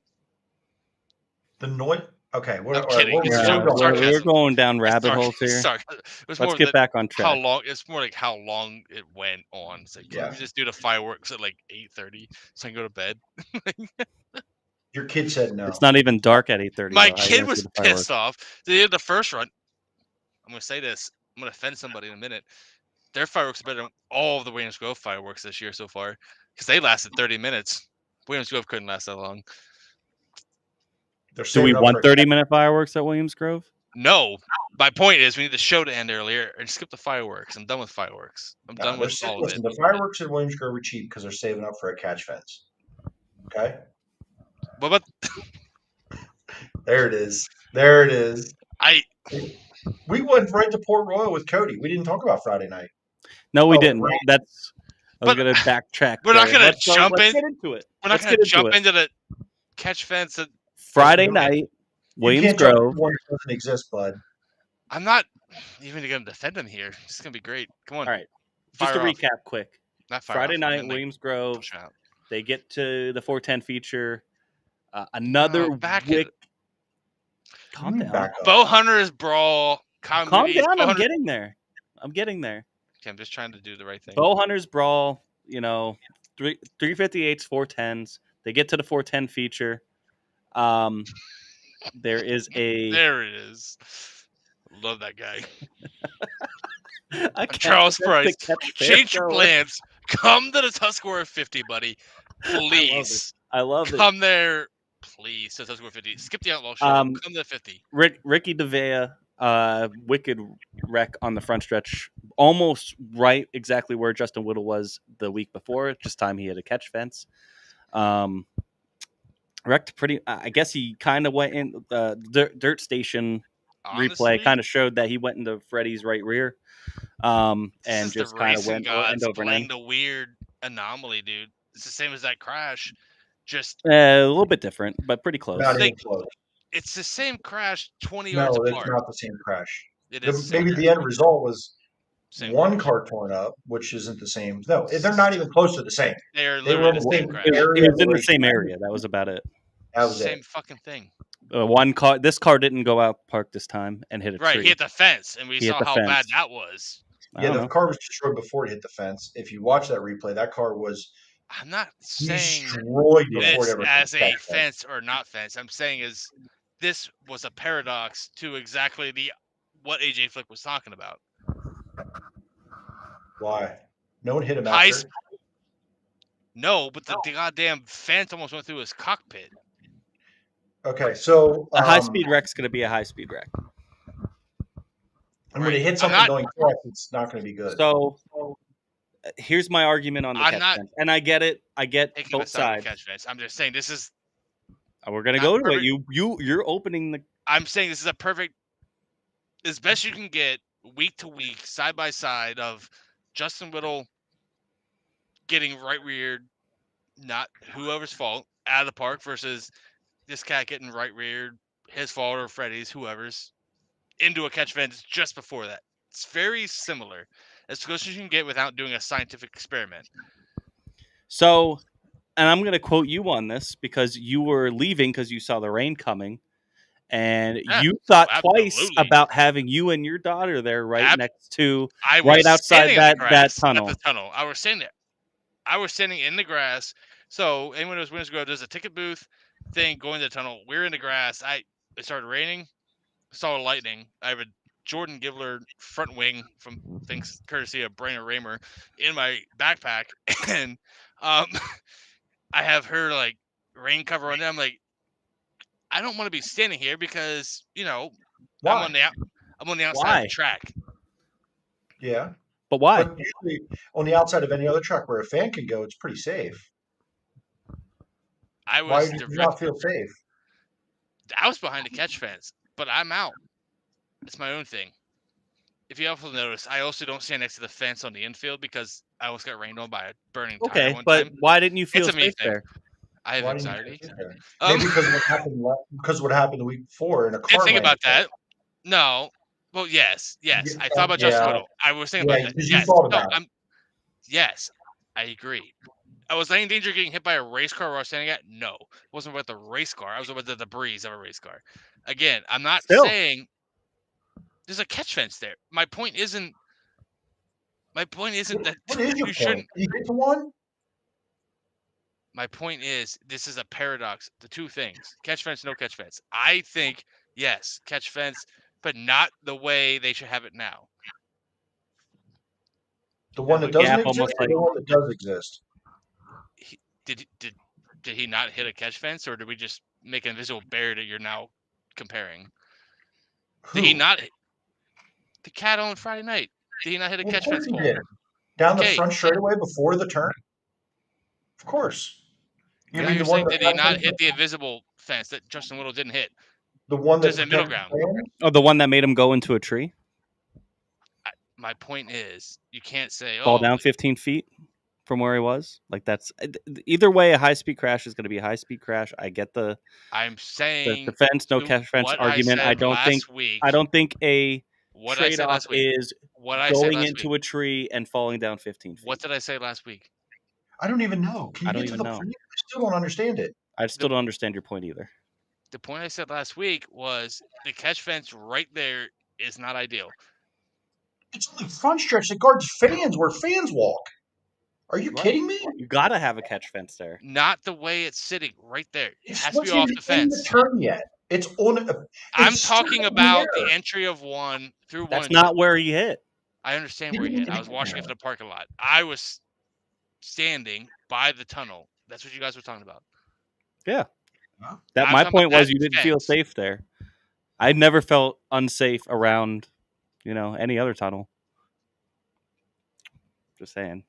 So just take the whole thing down then, because I don't understand. No, you put a fucking fence up so cars don't fly out over it. There's a fucking fence there that he hit, and you guys are saying it doesn't fucking matter. Yeah. I don't understand. Did not hit a fence. And the driver was okay, am I correct? It's the same angle, I'm saying. And the driver was okay. The driver was okay. Barely. No other cars hit him. Barely. Which is another big argument. Did you not see the replay of the goddamn top of the catch fence that almost went through his cockpit? Yes. There was a delay for the catch fence because it did its job, but it... That's correct. I'm put saying... a pretty big hole in it as they were trying you're moving the goalposts. I'm trying to recap the race. I'm trying to recap the race. Entry of 1 and 2 where Whittle went. No catch fence. Understandable. Actual something there. This other thing, same angle, proved why... It's not the same angle. It's before. Or the same crash. Clearly it's not the same crash. His crash was started before he hit the catch fence and ended up into the catch fence. Justin Whittle had contact and out over the fence. It didn't roll once before it went over the fence. It's within 15 yards of the same damn thing. Not even close to 15 yards. It's like 150 feet. Yeah. Like not even close. Whatever. Not the same. They need something. They can't have cars flying into potentially trees and down over hills. My point was never I don't. My point was steel bars there. You need something not on the guardrail where Whittle went out. That was so you're saying where he hit in this catch fence, since it's in the same spot, that was bad? Wasn't ideal. It's a wreck. It's not going to be ideal. You say it's not ideal. But it's there because of non-ideal crashes. You know what it did? It stopped the car from going over the fence and maybe potentially hurting somebody else or hurting the driver more because he fell down 15, 20 feet into a tree. Or into one of the buildings right behind the fence. or crushed you and your daughter as they're I'm walking not out of the. disputing the fence there, though. You're all missing the So point. then, what are you disputing? I was just making the point that there's a Okay. fence there, and he hit it at a high speed in the same trajectory that Justin Whittle was going. It was a paradox. wasn't. It's the only point. It's not a paradox. And then it rained and the race was over. So Yes, it was raining during the fence repair. Race got pushed out. I believe they're making up both of those features along with 2 more features on. I think August. they just announced it as we were 18th. going on air on the 18th. August 18th, 4 features. So 4 features. Yep. Wonder how they'll do the format with that. Makeups first, and then I would then a imagine normal makeups event? first. Yeah. Yeah. There's a little bit of controversy on what the lineup's going to be, because of people maybe not following race control rules. Nah, it's not a controversy. Everything's great. Well, Danny tweeted it. It's a controversy. Yeah. Nah, not anymore. It's fine. Before anything was even announced on like when they're going to make the feature up or anything like that. So we'll see. That should be interesting. I didn't read the article, so maybe I don't know if they put it in the Also, article. didn't read the article. Aunt Bay, what's up? He said, "Hi, Dad," aka Jay-Z. What's up, And man? Jimmy Chris. Yeah. So Friday, rain out. Making those up in a couple weeks. Port, we talked about. Lincoln. Lincoln had another 3-division show. They had 410s. They also had USAC East Coast and the Wingless Sportsman. Freddie, You want to what back else is up? there to I just read the article. So after hot laps, 358 feature is going to go off in its entirety, the makeup feature. Okay. Followed by the final 24 laps of the Bohunters Brawl main event. So they're counting lap 1. They're not budging. Guess we'll see the lineup. Restart will be Wagaman, Wolf, Billy Dietrich, Moody, top 4. That's where it stopped at. It should be fun. Anyway, carry on. Read that top 4 again. Tim Wagaman, Lucas Wolf, Billy Dietrich, Kyle Moody. Interesting. Okay. So Lincoln Saturday. Freddie Lincoln 6, Saturday night. Ashley 7, Borden studs. I don't know where Danny's at, but I don't know where he was where he's at, but so Lincoln Saturday 14th. night had a Cam. I'm seeing Cam leading, not Tim Waterman. Not under this story, Aunt Bay. Yeah, there it is. Yeah, it is. Under restart order, Cam Smith. Yeah. You missed the whole leader. How do you miss the leader, my guy? I don't know. Fucking whatever. Lincoln. Fucking whatever. Reread, son. Fuck you, Aunt Bay. How about your car not catch on fire? How about that? Okay. So Lincoln Saturday night, I'm going to give a shout out to Ryan Newton, our Aussie friend. We're going to try to maybe get him on the podcast next week. That would be a little teaser. P2 led 28 of the 30 laps, and honestly, I'm standing at Port Royal watching the feature, and I'm holding race monitor in my hand, and he was kind of gone. Like every time the green flag came out, he checked out from whoever was in second. I looked down, and the feature was going to Port, and I looked down and it said Freddie Raymer P1. And I looked back at it, and Ryan led 28 of the 30 laps. His second career race at Lincoln Speedway. Just so you know, if you've never listened to this podcast before, you don't just do that. No. Drivers don't do that in Central PA very often. So, I think he still needs laps and learn the tracks and learn how things go. Not go around here, but like the kid can wheel a race car. Second full year in Australia in a 410 this past season in the off season, which would have just ended. He's 19 years old, and he is, to me, quickly turning heads in Central PA and going, what do we got here? That's what his third race. Third race in Central PA. Williams drove last week. Damn thing. Lincoln last week, and then Lincoln this week, and almost wins the damn thing. From the front row or not, I don't give a shit. It's Lincoln in Central PA. You don't navigate a lot. That's not normal. Yeah. I guess he would have won if Lincoln wouldn't let Freddie win. Yeah, Lincoln set that Why up for would Freddie Lincoln to do win that? from what 14th this week? Was it Yeah. 14th? Lincoln literally just, I don't understand it. Just handing wins out. To Just Freddie. giving away Fucking wins. Making it 14th. so easy for him. 12th wasn't hard enough, so it makes him 14th. Lincoln sabotaged Danny's axle and broke it. Pretty much. Made it easier for Freddie. So Freddie gets another win, having one hell of a season. 12th win this year? 10th at Lincoln, 12th in the season, yes. Damn, man. What a year. Right. So, hell of a season. Very reminiscent of his father back in the day at Lincoln. The dominance that he once had on Lincoln. Lincoln Not many have family continues. duplicated it since. There's other drivers that have had good years at Lincoln. Brian Monteith had a little bit of a window. Danny's had a couple years. Whatever. So, I will say this, that it will piss off a lot of people if Freddie goes on a run like this for multiple years. And I'm here for it. I love it. So the more angry they are, the better it is, and the more they show up. So it's pretty cool. I haven't been wearing it for 3 days. Fucking George. So anyway, Freddie does have an outlaw win. So Alex, back to your hole. And he almost had another one, really. So when Freddie there's wins that. the National Open, what do we do then? He won at Lincoln. He beat the Outlaws at Lincoln already. It doesn't need to be responded. I just want him to win the National Open. That's fair. I'm still on the hype train to have Lance in the 51. I'm also on that hype train. Just to see it, just to see the world burn. Yeah, we love chaos around these parts. So the USAC East Coast, Kenny Miller. Kenny Miller. Wins the feature. iRacer, and also iRacing, and also he's the same Kenny Miller you're thinking of. It is that Kenny Miller, and then Wingless Super Sportsman.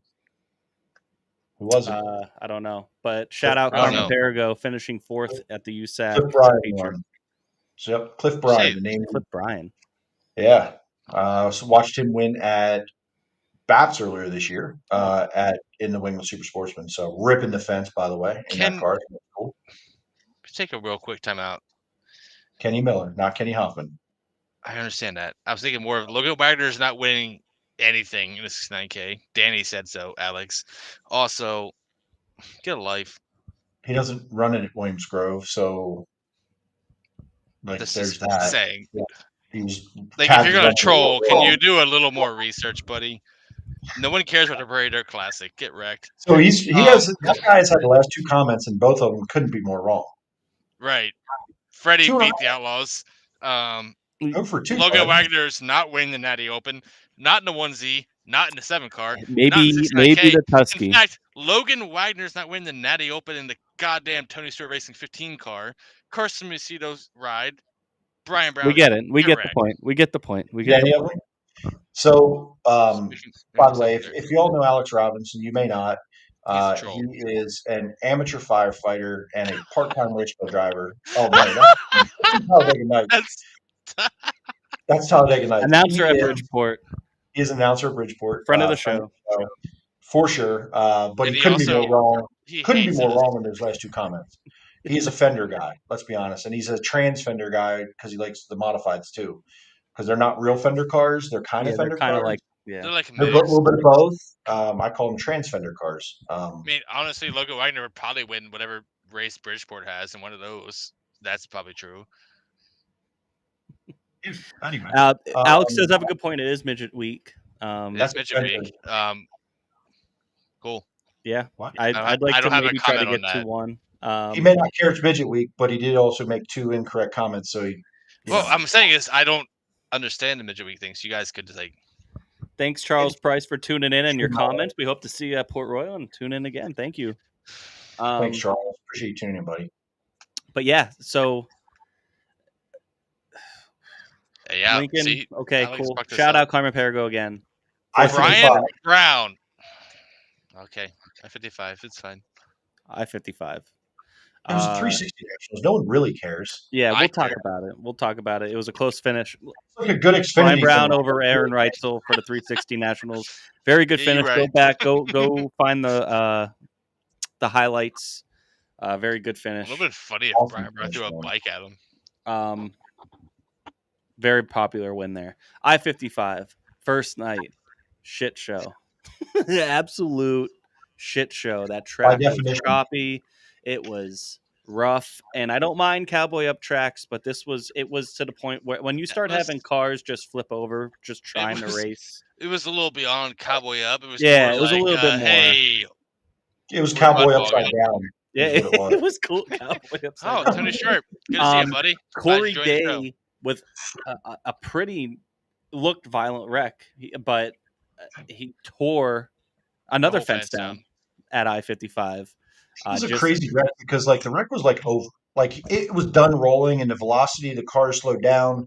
His neck took most of the impact, apparently. No, I'm sorry, like the wings, and the car slowed down, and it kind of got up on the catch fence slightly, it looked like, and just shredded it like a piece of paper. Like it was the weirdest, strangest thing, but all the fans were safe, and so was Corey. So that unfortunately ended the night. Yeah, it was going to take forever to finish that. So And the rest of the with race all was the canceled. other, I all the other haven't things at play, seen anything on that, but yeah, I mean that's check that out. Check out that thing. It was like I saw the aftermath. It looked crazy, but like there were more Tony? gnarly wrecks than his, and his was pretty bad until he got to the catch fence. It really wasn't crazy. Yeah, But- he literally just biked it in the corner and flipped by himself, not Key hitting nugget, anything. Corey Day was running fourth when it happened. Looked fastest again. Yep. We know Corey Day is good as hell and looks super fast. Jason Myers and that team have that shit hooked up. He's a shoe. Probably go back into that. Whatever he does, otherwise. Well, we can They talk were about hooked him up again. again. Not to bring him up because we'll talk about him about Saturday night because he was in the front again. Yes. Came to the front, ended up front. So they canceled the rest of the show, which honestly was the best thing possible. Yeah. And they What Spencer Grayson, lap was that on? I honestly not It many was ago. early. because Not I'm many on a ago, 'cause roll. Like They not declared shitting on it. Spencer Based in the winner. Right. I No think- different than I Lance think that winning maybe National Open at lap 9 last year. So like It was about I was just halfway. curious. I want to say Yeah. maybe it was Good past So halfway. cool Good for enough. Spencer Basting that team for sure. He's They good at needed those it. tracks. They needed it. He's good there, and it works. They go into Saturday night, and it was like they had did they have rain delay? Got going later? It was just because they're out there in the Midwest. Like I got to watch this come home from yes. Port Royal, and it was awesome. Logan Schuchart and Kyle Larson battling it out for the win. In everything you would want to, I don't care who the drivers were, it was everything you'd want to see from I-55. It's everything I-55 is tabbed and labeled to be. It finally had one of those kind of shows. Kyle Larson takes the win in his beloved World Outlaw Series. He threw a 6 slider going into 3. There two was cars on Logan and Brock, who was that getting wet. last 3 was laps. awesome. Like, correct me if I'm wrong. The cushion was down off the wall, like the cushion, I should say, the curb. They hit it and they would bike a little bit, and that's what gave the run. That kind of got Logan there in the first place, and they were just back and forth, and they just wheeling the fuck out of them. And it's like, you love it. You're there for Iron Man 55. You gotta wheel the hell out of it. Larson was running a diamond line, and he said he found it by accident in Victory Lane. He talked about it, that he found that line by accident, and his car was really tight, so it worked well. And man, when he would come down off the hill, he would give one a hell of a drive down the straightaways. And it looked like it was still working, but it kind of went away at the end. It didn't have as much drive as it had before. And really, the lap traffic and the mistakes in the curb allowed Logan Schuchart to keep coming back at him. After Kyle got by and allowed Logan, and it was just that kind of track where it didn't take much for the car in second or the car behind you to make that momentum up, and Logan was driving the hell out of it. It was very entertaining to watch for sure. And at the same time, Knoxville 360 Nationals, we have a shootout with Aaron Reitzel and Brian Brown, kind of what everybody thought. Like honestly, if you didn't have them in your conversation, you probably weren't paying attention. They were in the conversations all week. It came down to them. Brian Brown, local Steals hero, Knoxville hero, steals it at the line. Rico went 24th. 24th, a third. Third? And third. He finished third. Yeah, his first 360 National. Not really surprised, but like absolute animal. Brian Brown finally wins a big race in Knoxville. For sure. And I mean, I'm gonna be honest here. I think all of us should be. I wasn't home. We weren't home.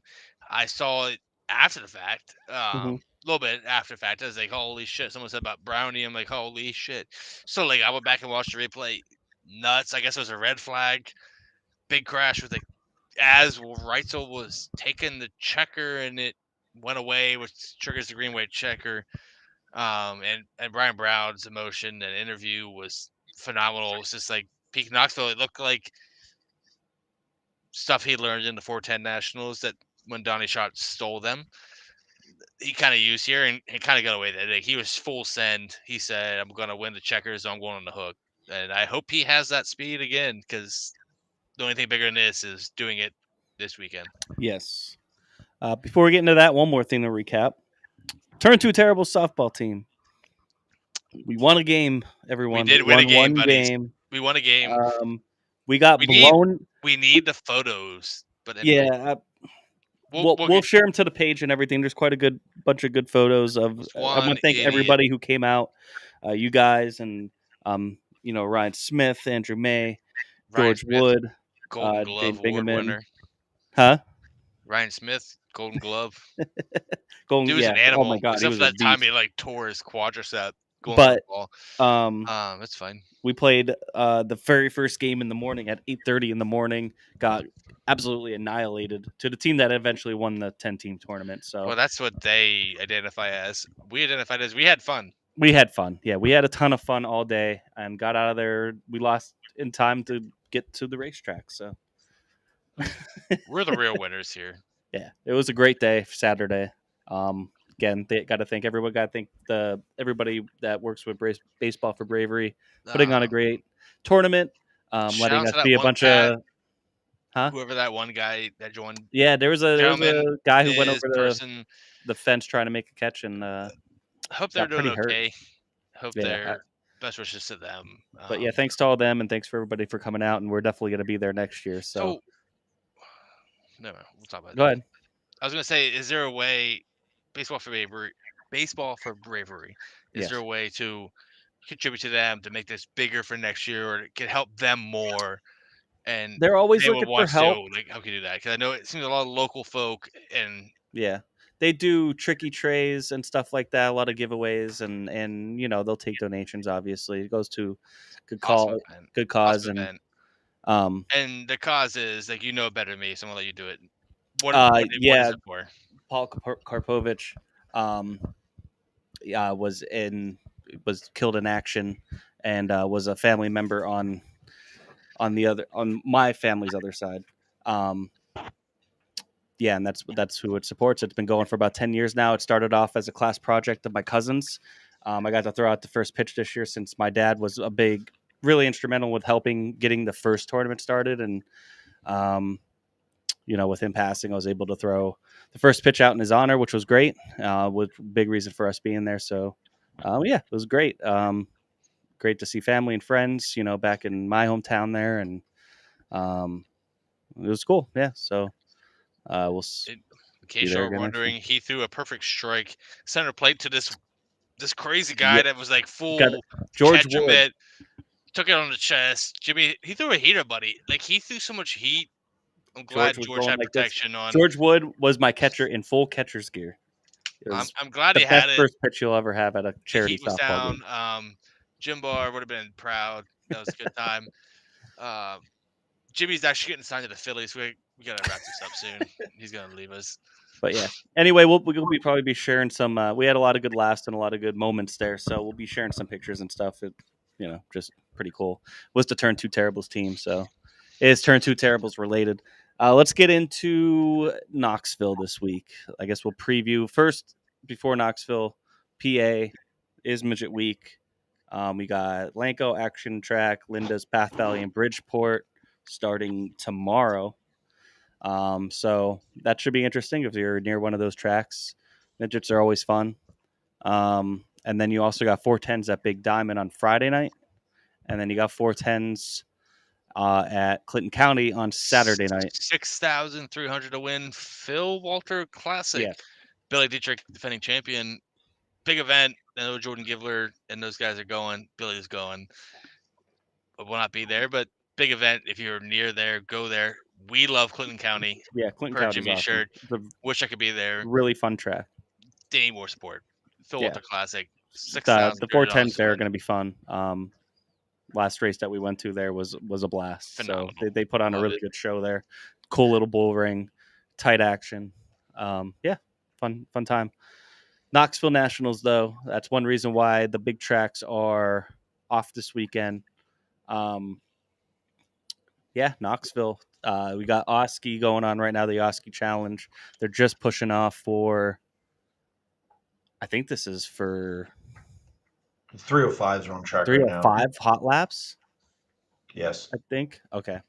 Yeah, they just did a lengthy rework. Carson Macedo was quick time when they did time trials earlier. About 39 cars packed in there. Usually this is a cool event. They'll do that. They'll do the foot race for the dash. Instead of the dash, they'll do a foot race with the dash drivers, which is always pretty cool. They did it for the first time last year, and they're returning it. But for Knoxville Nationals, 109 cars are entered. That'll start Wednesday night with the prelims. Who you guys got? Who are your favorites? Brownie. Talk to me, Brown. I said it last week. Doing it again. Brian Brown wins. I riot. If he doesn't win, I'm just going to hopefully hope it's someone new. I mean, if he does win, it's like every other year in the last 30. So, This fucking guy. Carson Macedo, Rico, and Gravel. I think Rico's number one on my list. I can't go against him at this point anywhere. He's just so good. I think a sleeper, Gio Scelzi. He was really good there last year. A couple people talked about him, but he's not really one of the top 5 guys that you'd really put in there. But the way this format kind of works out a little bit, you get a couple different guys up front, because there's, especially if I don't want to be pessimistic. But it's looking like a lot of rain there throughout the week, which means probably a pretty heavy track, which probably means no freaking passing. There's barely any passing in the heat races because it takes so long for it to widen out. But if it's a track's going to be heavier and, there's going to be a lot of moisture, I think it's going to be really hard in this format. You got to figure out a way to pass in the heats or you're screwed. Or sandbag on your qualifying lap. You could sandbag. Which apparently these guys can do. So yeah, I'm not sure about that. That's just what I read on the internet one time. I mean, maybe slightly, but yeah, I think you're going to see. I think it's going to shape up to be. There's always craziness every year, kind of like, wow, this guy's starting on the pole this night or whatever. I don't know who entered today. There's now 108 cars entered total. They added 5 somewhere over the weekend, I guess. No idea who. Didn't look. It's fine. Your big hitters are your big hitters, unless something catastrophic happens. It's Brad Sweet, Right. Johnny Shots, those guys. I'm here for the other guys, the Brian Browns, the Brent Marks, the Logan Schuharts, but mostly the Brian. I think Logan's definitely in the heavy hitters. Right. Like, I added them all into it. I took my top 3 off of that. Rico, of course, no disrespect to him. Brian Brown is ride or die. I don't give a shit. Right. Brian Brown, Brent Marks, Logan Schuchart. That order would make me phenomenally happy. No disrespect to Brent Marks or Logan Schuchart. Switch it around, I'll be okay. But this win for Brian Brown and me would be as big as it is to us and Posse fans when Fred Raymer won the National Open, and it would be amazing. And I'm here for it. It would be amazing. I just don't see it happening. I'm here until it doesn't. Does he retire if he wins it? I hope so. That'd be dope. It would be dope. Come here with his shirts in his car and not race it. I'm in. He won't, but one could dream. Why would you want him not to race it? Because Fred Raymer didn't do it. Oh, well. But the difference is like 25 years. I don't think that happens. It doesn't happen. He goes and What wins do you guys think of Justin Peck's paint scheme? I like it. I don't think I like it. It's different, but I don't like it. I think it's good for it matches the brand. It's good advertising. What Yeah, brand? for sure. I like the other. Yeah, it's just What do you mean? too What yellow. brand? The goddamn brand on the wing, bud. I can't get past the dumb yellow, whatever. That's the colors of the brand. You know, here's the thing. Like what's the other paint scheme? Buddy Colfoids? Don't like it. They're the same Corey paint Lies. scheme, just flipped. Yeah. Oh. Thank you. Because the only thing that bothers me with Justin Peck's Buddy Kofoid in the 83. What? Or who's in the 11? I'm Elias. sorry, Corey Elias. Corey Elias. Whatever. Okay, you have me confused for a minute. Yeah. Because Buddy Kofoid in that card made sense because Yeah. he is the Mobile 1 stuff. So Justin Peck, I don't hate it. It's just a blob of yellow. I don't like that. The 11 and the 13 both have the same thing, and they have this stripe, a little small stripe, and the numbers just down. Like instead of being on top of it, it's just overlapping it by a little bit, and they both have this big freaking logo on their wing, huge, oversized. They're the same paint scheme, just flipped in different colors, in my opinion. Like the 11. The 11 has one, and a lot of people like the 11 car more than maybe it's the colors. For sure, I think it is probably the colors. It's not so black and yellow, you know, like. Fuck this. Black and but yellow. somebody was like, "Oh, like paint scheme of the year already awarded." I don't know about that. It's a simple scheme and it is different and it's cool. Yeah. But a scheme of the Knoxville scheme of the year, I think there's still a couple that we haven't seen yet. I've seen. Right. I don't hate the 11 car. I just don't like it more than their regular blue, black, gold scheme. That is such a cool scheme. I've always loved it. Even the white version was a great scheme.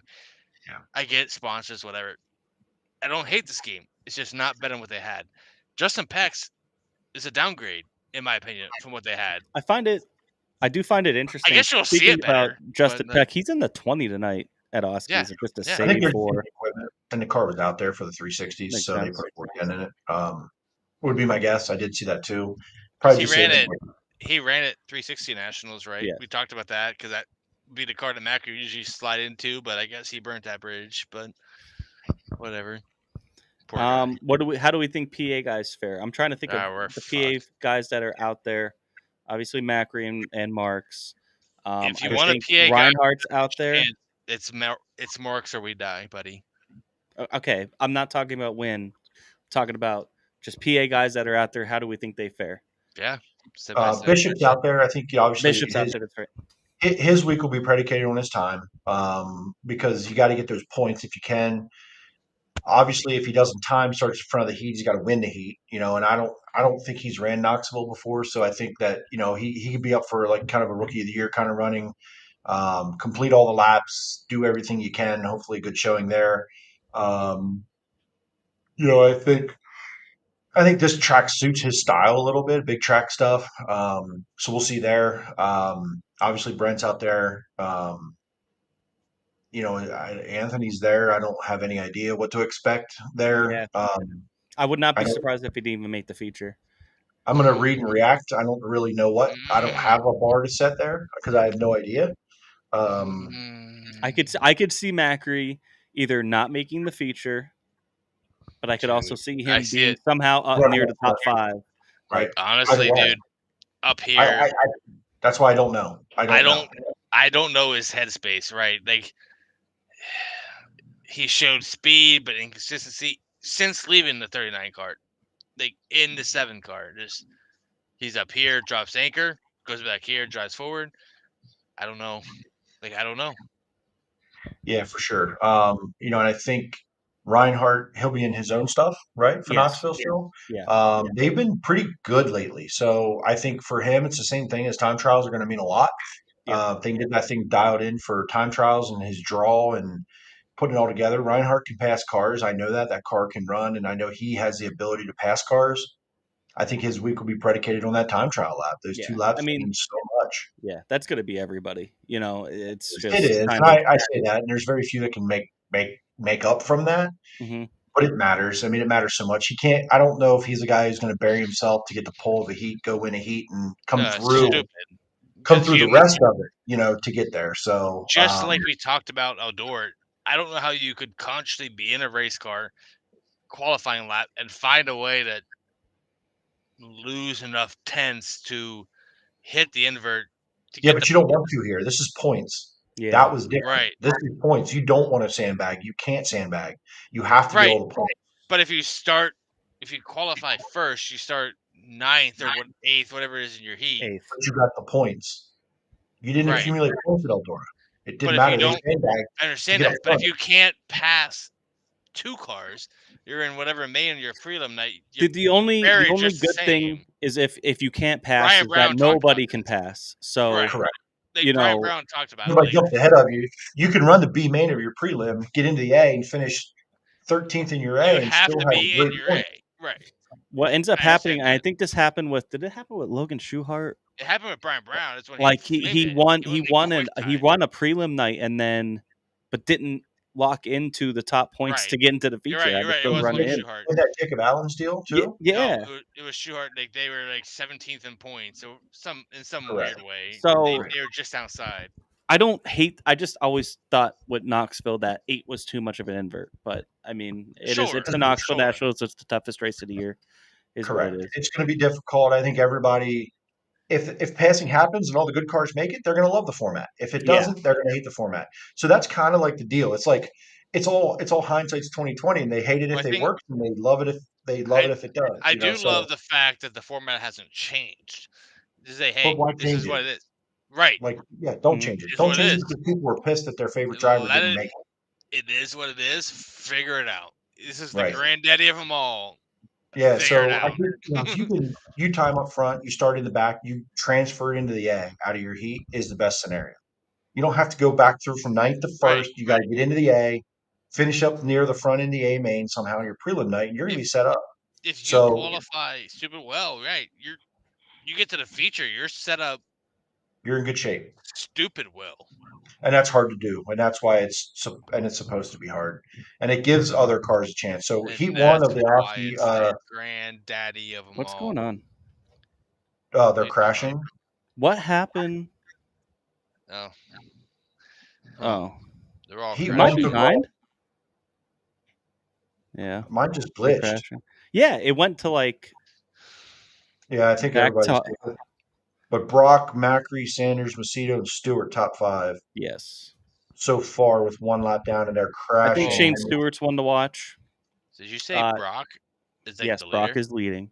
Tasker Phillips rep here why with glitch. Austin McHugh. It's not a glitch. Brock is good out here. See, it keeps going back to like motor heat. Anyway, Is that what it's doing for you? Gary, Sean, what's up, guys? Hey, how's it going? Christopher Noel, thanks for chiming in. Gary, man, photos look great, dude. Saw some of your stuff from Lincoln Saturday with the wingless stuff and the 410s, man. So- Stuff looks good, dude. Good job. What's up, Chris? loving it. I'm just saying, like, we're watching this. We got Knoxville. What's next? What's tied up? I picked Brian Brown, 410 Nationals. What's y'all All right, got? I'll pick Carson Macedo. By the way, the scheme he's going to come out with is flames on the car in some way or another. By the way, I heard. So Disgusting. yeah, great. They always bring a pretty. I'm cool- going Rico. They generally bring a good looking car to Knoxville, though. So yeah, I'll take Macedo. You got Brown, I got and you Rico. take Rico. Fair enough. Yeah. Clinton Here's that County, crash. who wins? Oh, Tasker Phillips hits the tire. Billy Dietrich wins because fucking Probably. love Billy Dietrich. Well, I don't know. Love that guy. Is Jordan going too? Jordan is going to be there. Cool. Jordan's Which going to one? finish second. Clinton County. Clinton. County. And, Oh, last hopefully I there's heard, a decent Jordan's turnout going. for Big Diamond on Friday night. 'cause I'm pretty sure. Does I'm look like gonna Ryan check that out. Newton. They are going to try to make the trip to Big Diamond in Clinton County this weekend. Oh yeah. Ryan And then Newton. next Look weekend- forward to seeing what Ryan Newton's doing. He's been an animal. So Then next weekend they're doing Williams Grove, Port Royal for the 2 features, and Sealands Grove Sunday.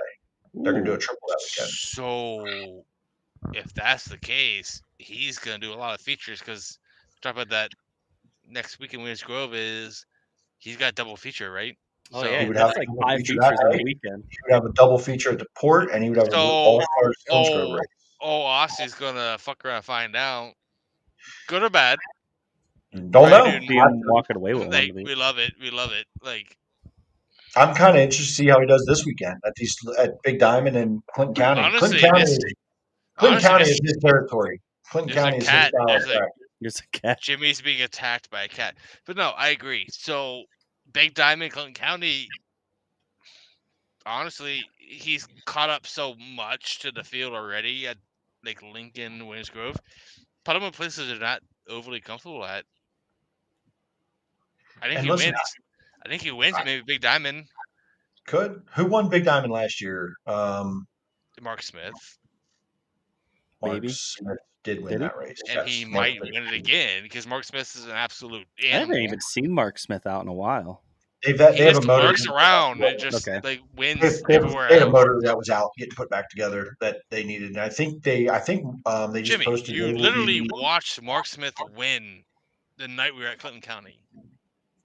Yeah, but he hasn't And I raced. don't since. think I've seen him run since then. He has not He raced. Since. hasn't.